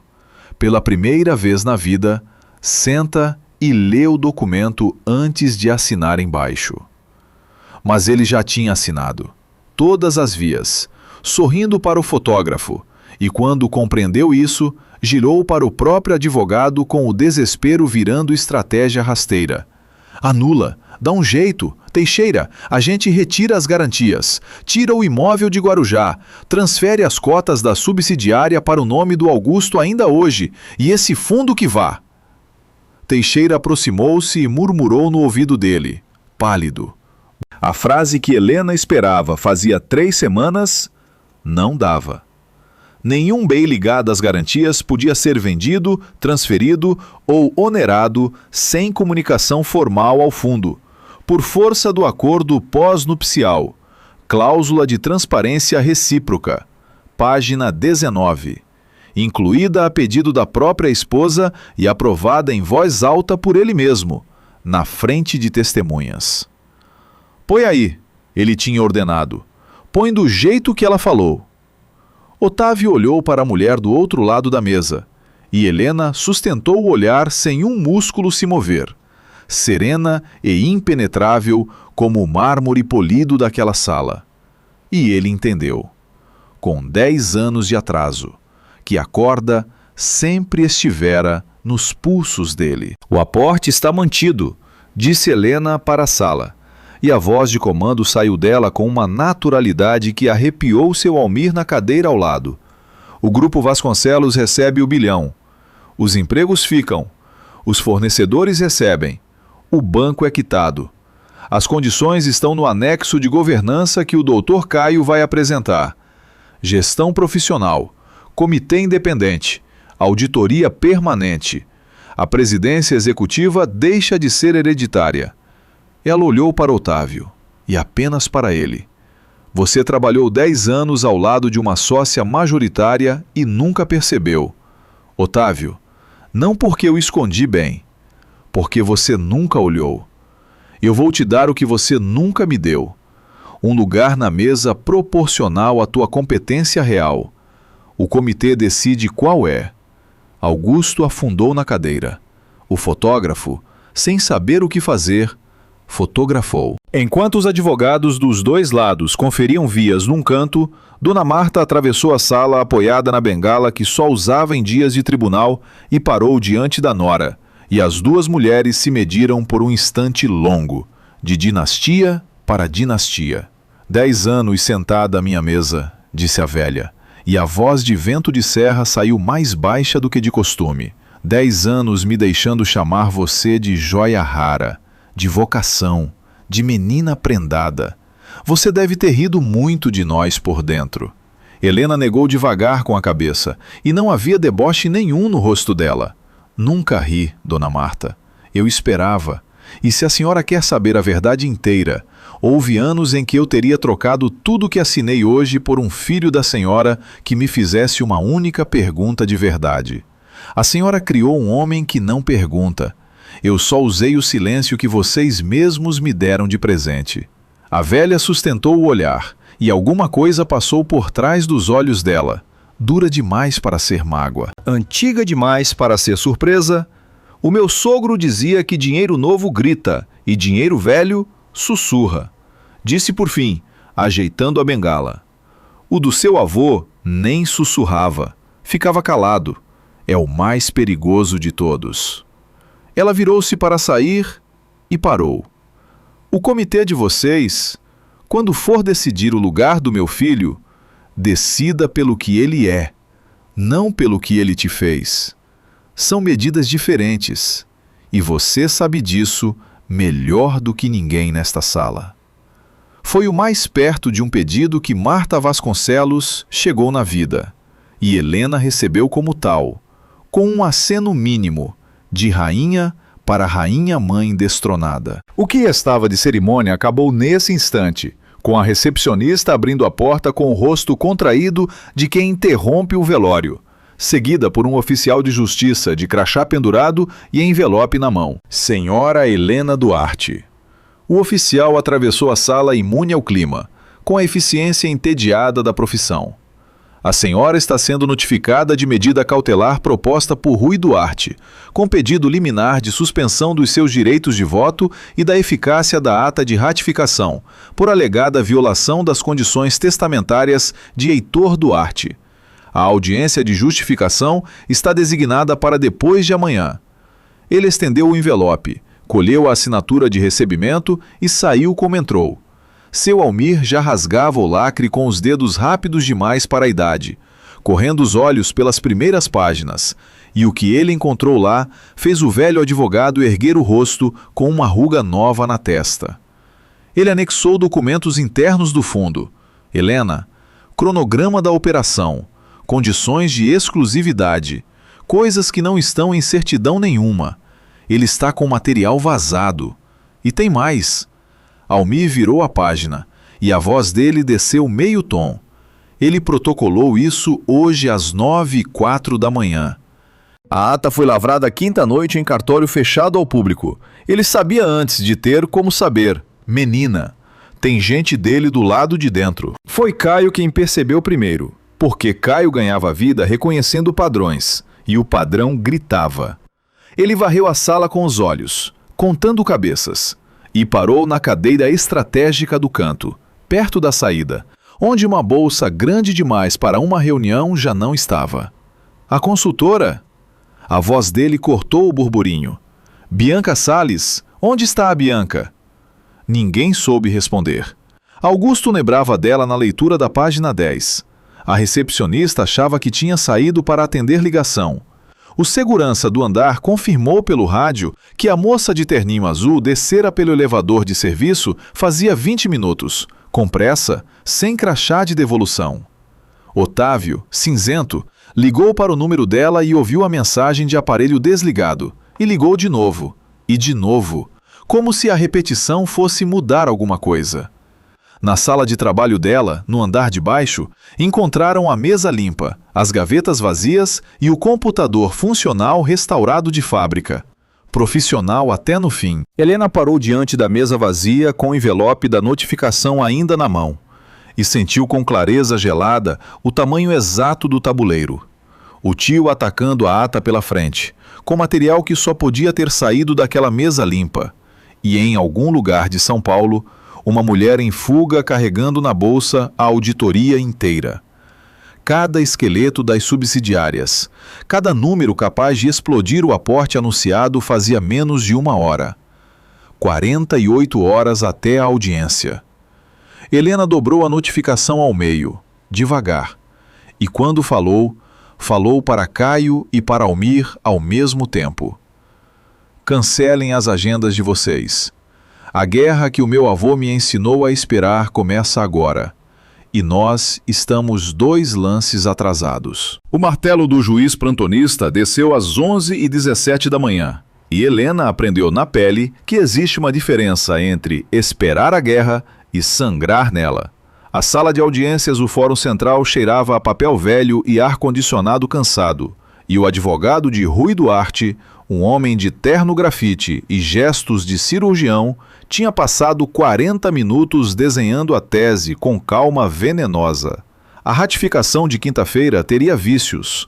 A identidade da herdeira teria circulado antes da lavratura da ata, em violação direta da vontade do testador. E a prova estava nos anexos. Documentos internos do fundo, cronogramas, condições sigilosas, tudo solto no mundo antes da hora.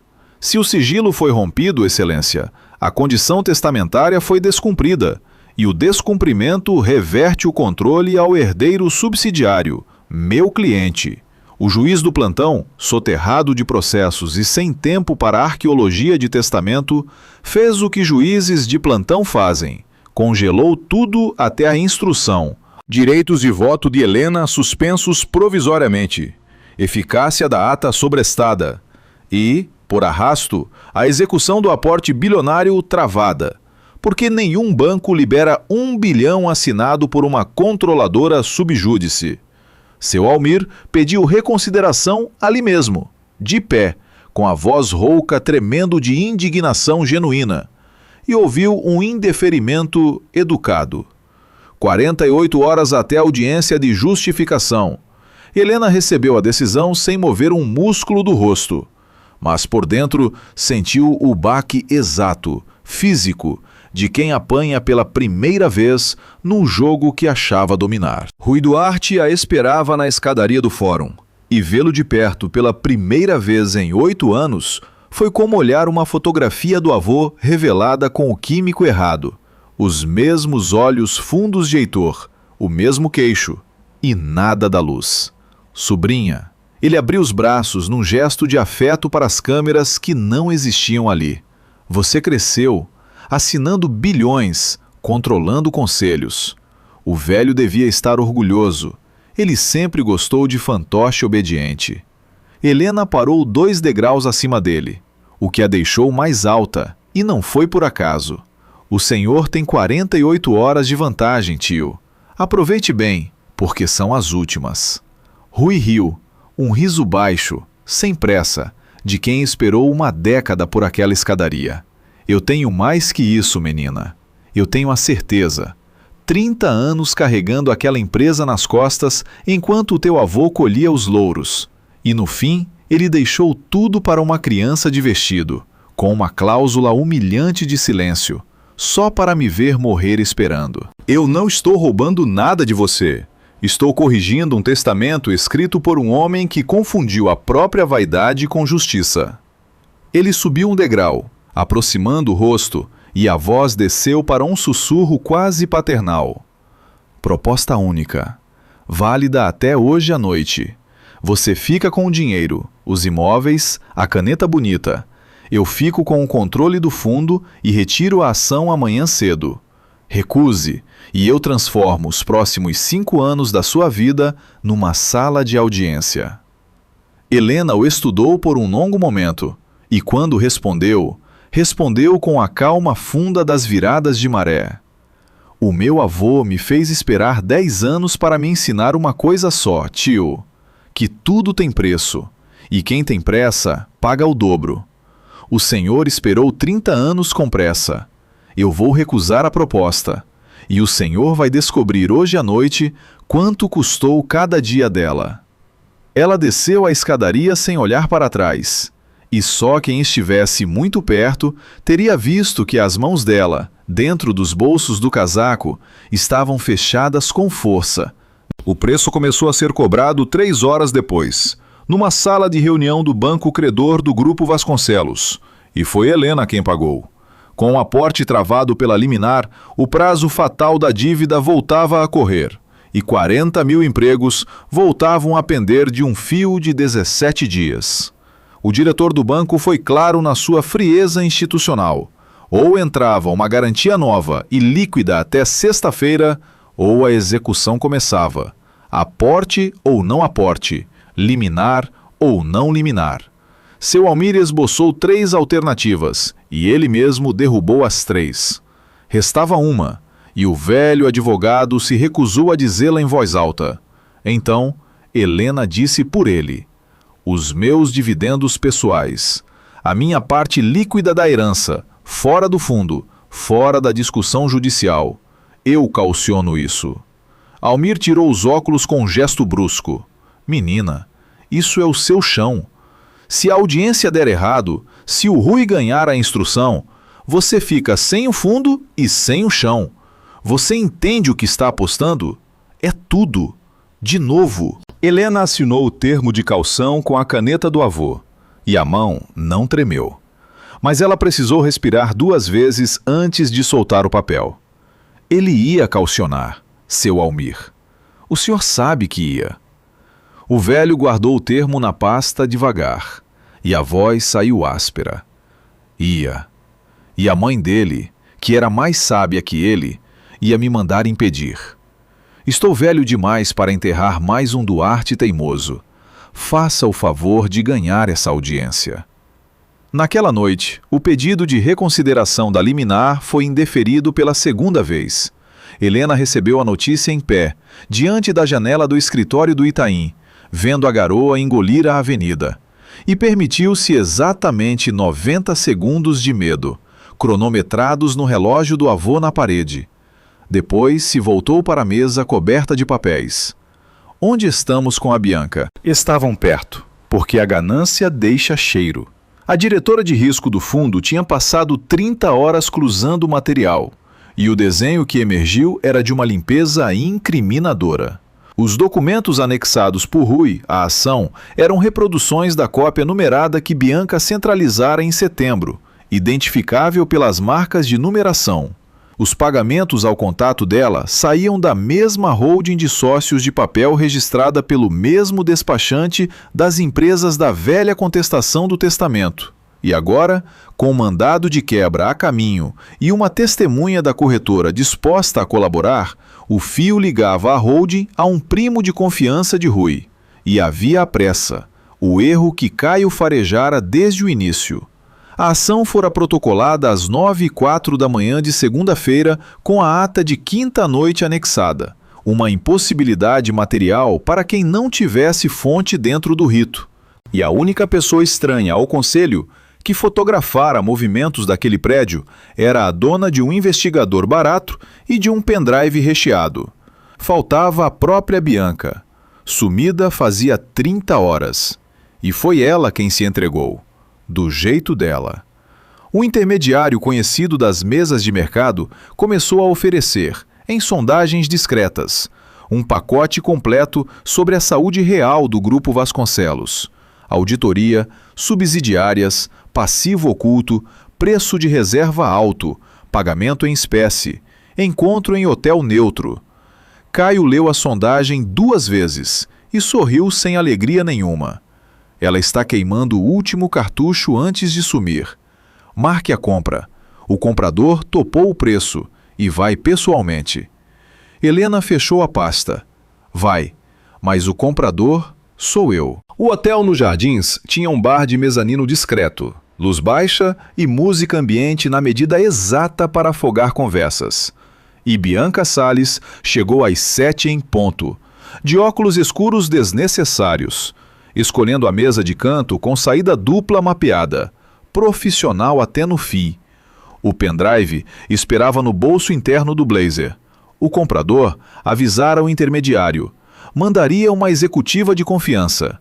Quando a mulher de casaco claro atravessou o mezanino e sentou-se diante dela, Bianca levou 2 segundos inteiros para reconhecer. E no terceiro segundo já estava meio levantada da cadeira. Sente-se, Bianca. A voz de Helena não subiu 1 decibel. As 2 saídas que você mapeou têm um segurança do fundo em cada uma. E o Dr. Caio está naquela mesa perto do piano, fingindo que sabe mexer no celular. Ninguém aqui quer cena. Sente-se e vamos conversar sobre o preço, já que foi você quem marcou a reunião. Bianca sentou-se devagar, tirou os óculos escuros. E Helena viu nos olhos dela o inventário relâmpago de quem recalcula rotas a cada respiração. Eu devia ter desconfiado, disse Bianca por fim, e um meio sorriso amargo apareceu. O comprador pagou sem chorar. Comprador de verdade sempre chora. A senhora aprendeu a negociar com quem? Com um homem que vendia café e comprava silêncio. Respondeu Helena. Você não o conheceu. Ele teria gostado do seu faro e detestado o seu prazo. Você tem pressa demais, Bianca. A pressa te trouxe aqui. O jogo durou 20 minutos e Bianca jogou até o fim, porque gente criada do lado errado das luzes não entrega a carteira no primeiro grito. Começou negando, terminou ameaçando. A senhora não tem nada que um juiz aceite, e eu tenho isto. Ela pousou sobre a mesa uma folha dobrada, uma autorização de repasse de informações estratégicas, papel timbrado do grupo, texto burocrático perfeito e, ao pé da página, uma assinatura que Helena conhecia intimamente, porque era dela. Assinada pela consultora especial Helena Vasconcelos. Se eu afundar, a senhora afunda junto, e o escândalo mata a sua audiência de depois de amanhã mais rápido que o seu tio. Foi você quem disse, ninguém aqui quer cena. Helena puxou a folha para si e examinou a assinatura com um interesse quase técnico. E então fez uma coisa que desmontou Bianca mais do que qualquer grito. Riu, baixo, breve, genuíno. Está boa. Você copiou do acordo pós-nupcial. Imagino. Era a única assinatura minha que circulava no escritório. Só que você copiou a assinatura errada. Bianca, nesse documento eu assinei Helena Vasconcelos, o nome que eu usava de fachada. E olha a data que você escolheu para a sua autorização. Ela girou a folha e bateu o dedo, 2 vezes, sobre o canto superior. Quinta-feira passada, às 20 horas. Nesse exato horário, eu estava num cartório fechado, diante de um tabelião, 7 conselheiros e 3 procuradores, lavrando uma ata que diz que a partir daquela noite eu só assino Helena Duarte. Existem 11 testemunhas públicas e um livro de notas dizendo onde a minha mão estava na hora em que você diz que ela assinou este papel. Você falsificou uma assinatura que deixou de existir 1 hora antes de você datá-la. O silêncio na mesa ficou espesso e a música ambiente pareceu de repente alta demais. Caio aproximou-se sem pressa, puxou a terceira cadeira e depositou diante de Bianca uma pasta fina.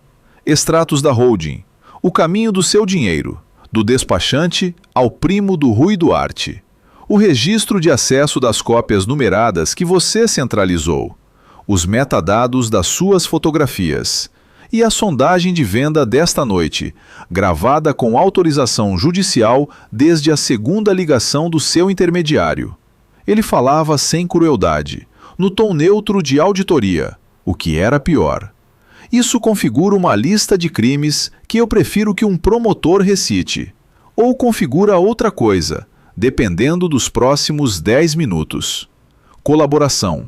Você entrega o material, presta depoimento sobre quem comprou, quando e por quanto, devolve o que recebeu, e os advogados negociam o seu tamanho no processo. Você não sai limpa, Bianca. Ninguém sai. Mas existe uma distância enorme entre pagar como peça e pagar como mandante. E o mandante está torcendo agora mesmo para você ficar calada e pagar por ele. Bianca olhou de um para o outro, e as contas correram atrás dos olhos dela uma última vez. Rápidas, precisas, desesperadas. Então os ombros baixaram meio centímetro.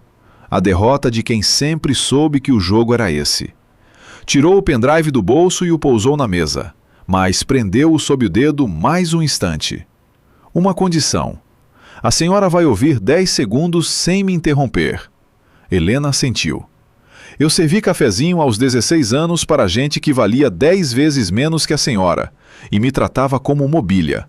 Igual trataram a senhora naquela casa. A diferença entre nós duas é que a senhora tinha um avô bilionário esperando no fim do corredor. E eu tinha o corredor. Ela soltou o pendrive e recostou-se. Só isso. Eu quis que constasse. Helena recolheu o dispositivo. E quando respondeu, respondeu sem dó e sem desprezo, no tom exato de quem fecha um balanço.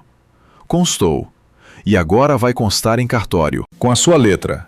A diferença verdadeira entre nós, Bianca, é que eu esperei no corredor sem vender a casa.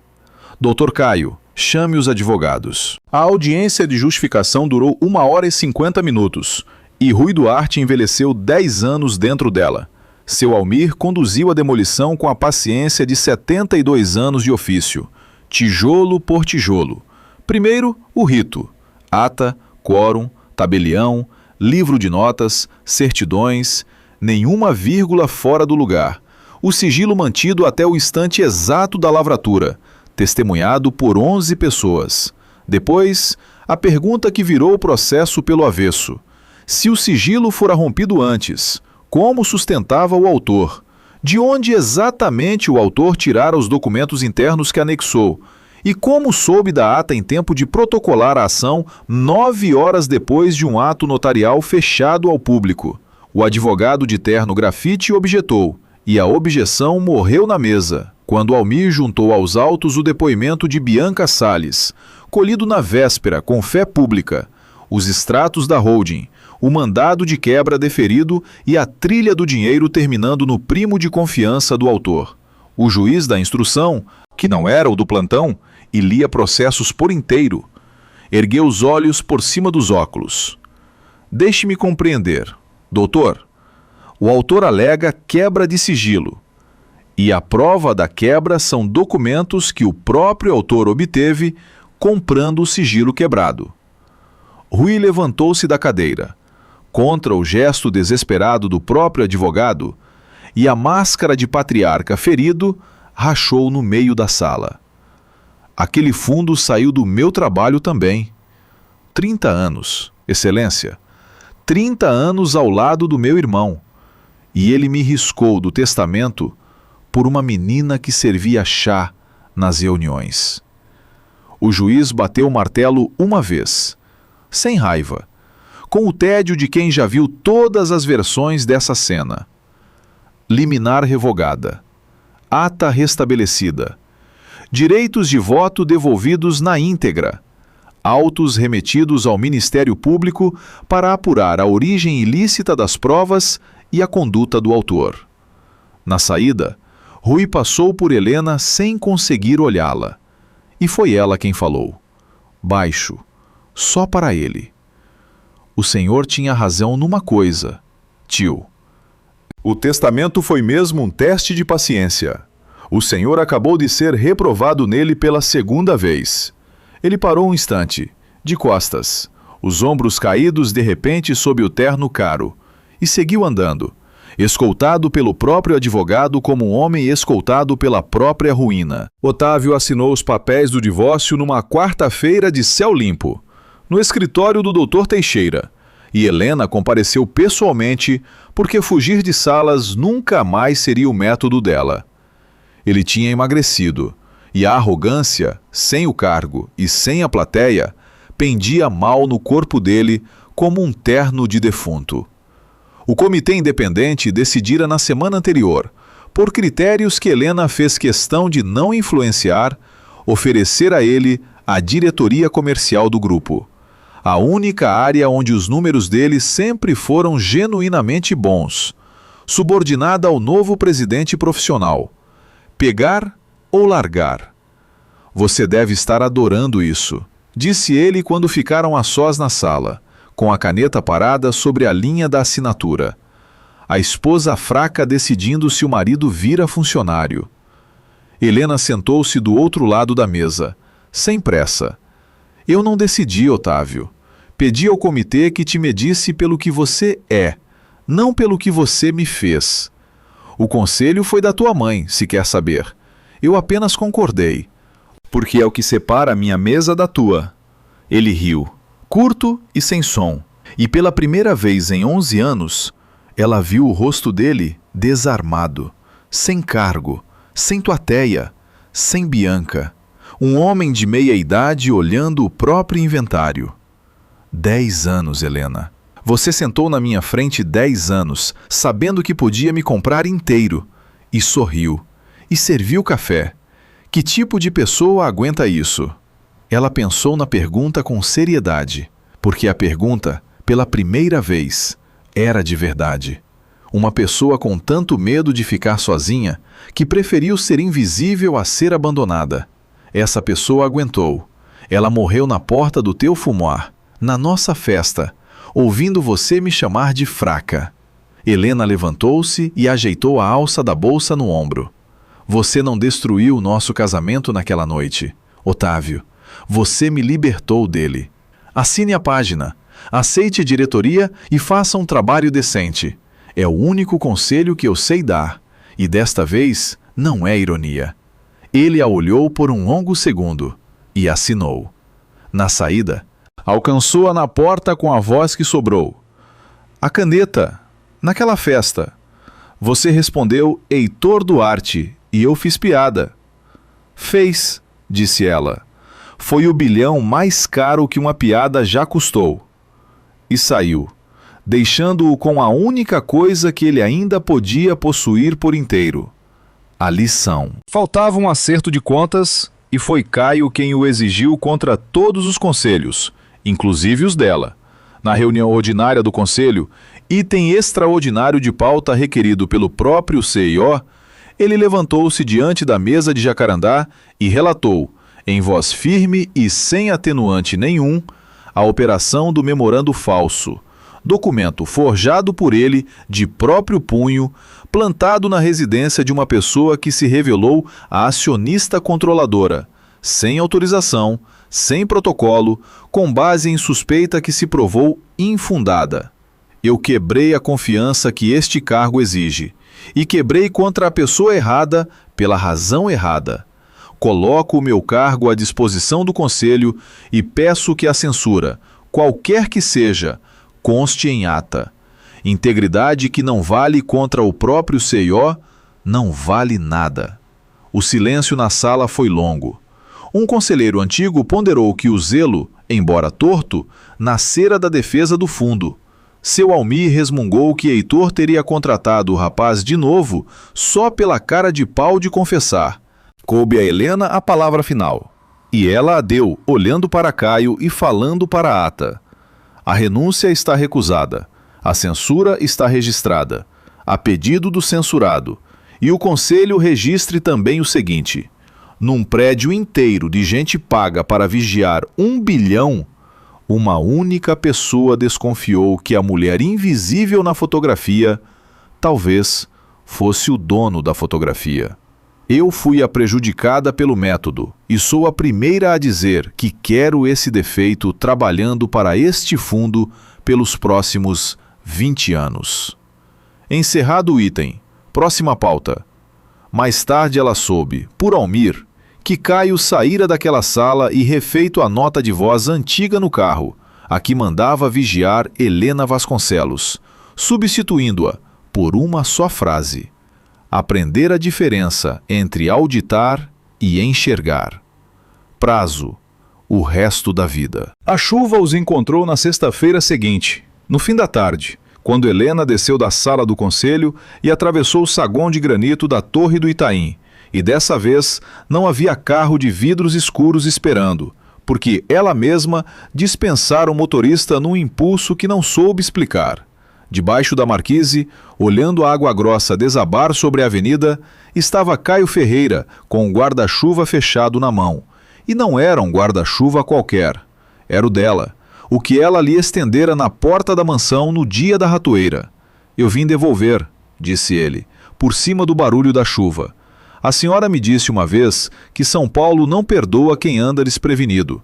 Passei 3 semanas pensando nisso. Acho que eu passei a vida inteira prevenido do jeito errado, contra as pessoas erradas. Helena parou ao lado dele, e os dois ficaram um momento olhando a cortina de água prateada engolir os faróis. E qual seria o jeito certo, Dr. Caio? Ele girou o guarda-chuva devagar entre as mãos antes de responder. Não sei ainda, mas começa por abrir isto aqui e perguntar se a acionista controladora aceitaria andar 3 quarteirões na chuva com um homem que já armou uma ratoeira para ela. Já foi posto no lugar 2 vezes por ela. E mesmo assim, passou a semana inventando pauta de conselho só para ouvir a voz dela. Helena sentiu o riso subir antes de conseguir segurá-lo. Um riso leve, destreinado, dos que não serviam para plateia nenhuma. 3 quarteirões até onde? Até um boteco que faz o melhor café coado da Faria Lima. Descobri que a senhora julga as pessoas pelo café. Quero ser julgado em vantagem. Ela deixou que ele abrisse o guarda-chuva e caminharam colados sob o tecido escasso, com a chuva quente de verão batendo dos lados e os carros passando em ondas de luz. No segundo quarteirão, num semáforo, Helena falou sem olhar para ele, porque algumas frases só saem olhando para frente. Eu preciso que você entenda uma coisa antes desse café. Eu passei a vida me encolhendo para não ser deixada. Virei especialista em caber em qualquer canto que me dessem. Isso acabou, e a mulher que sobrou não vai se encolher de novo, nem por 1 bilhão, nem por um conselho, nem por você. Se um dia for para alguém andar do meu lado, vai ser do lado, no mesmo passo. Eu não sei fazer diferente e não quero aprender. O sinal abriu, e ninguém andou. Caio virou-se para ela debaixo do guarda-chuva, com a chuva escorrendo pelas bordas como um cortinado. E a resposta dele veio sem discurso nenhum. Veio primeiro no gesto, na mão que se abriu ao lado da dela, oferecida e parada, esperando, sem tomar. Eu passei a vida auditando as pessoas antes de deixá-las chegar perto, disse ele. Você foi a única que eu não consegui decifrar. E foi a primeira vez que isso me pareceu uma boa notícia. Eu não quero te decifrar, Helena. Quero te acompanhar, no mesmo passo, pelo tempo que você deixar, começando por 3 quarteirões. Ela olhou para a mão aberta dele, parada no ar entre os dois como uma pergunta honesta. E a resposta dela também veio primeiro no gesto. Entrelaçou os dedos nos dele, firme, sem pressa, e voltou a andar, puxando-o consigo para dentro da chuva. O café é por minha conta, disse ela. Você está em desvantagem no julgamento e nem desconfia. Meu avô torrava o próprio grão. E o riso dos dois se misturou ao barulho da água atravessando a avenida acesa. 2 passos no mesmo compasso. A reassinatura do aporte aconteceu numa manhã de céu lavado, sem fotógrafo contratado e sem porcelana, na mesa de jacarandá do último andar, com o dinheiro liberado, o banco quitado e 40 mil contra-cheques garantidos no fim do mês. Quando chegou a vez dela, Helena destampou a caneta de resina preta e, antes de assinar, deixou o olhar correr pelas iniciais gravadas na prata fosca. H. D. As dela, as dele, as mesmas.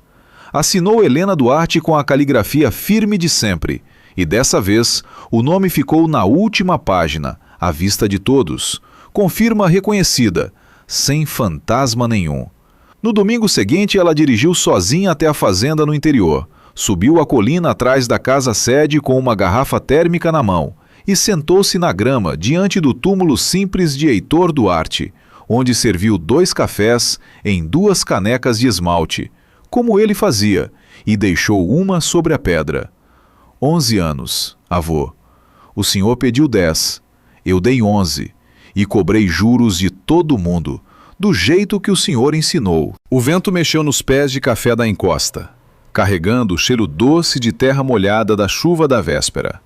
O senhor tinha razão em quase tudo, só errou numa coisa. O senhor achava que esperar era a lição inteira. Não era. A lição inteira é saber a hora de parar de esperar.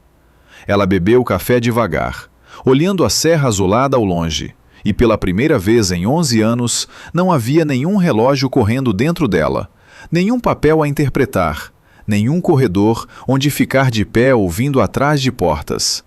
Quem a subestimou pagou o preço inteiro, cada um na sua moeda, e a mulher que todos acharam fraca desceu a colina sem pressa, com a caneca vazia na mão e a vida inteira, enfim, assinada com o próprio nome.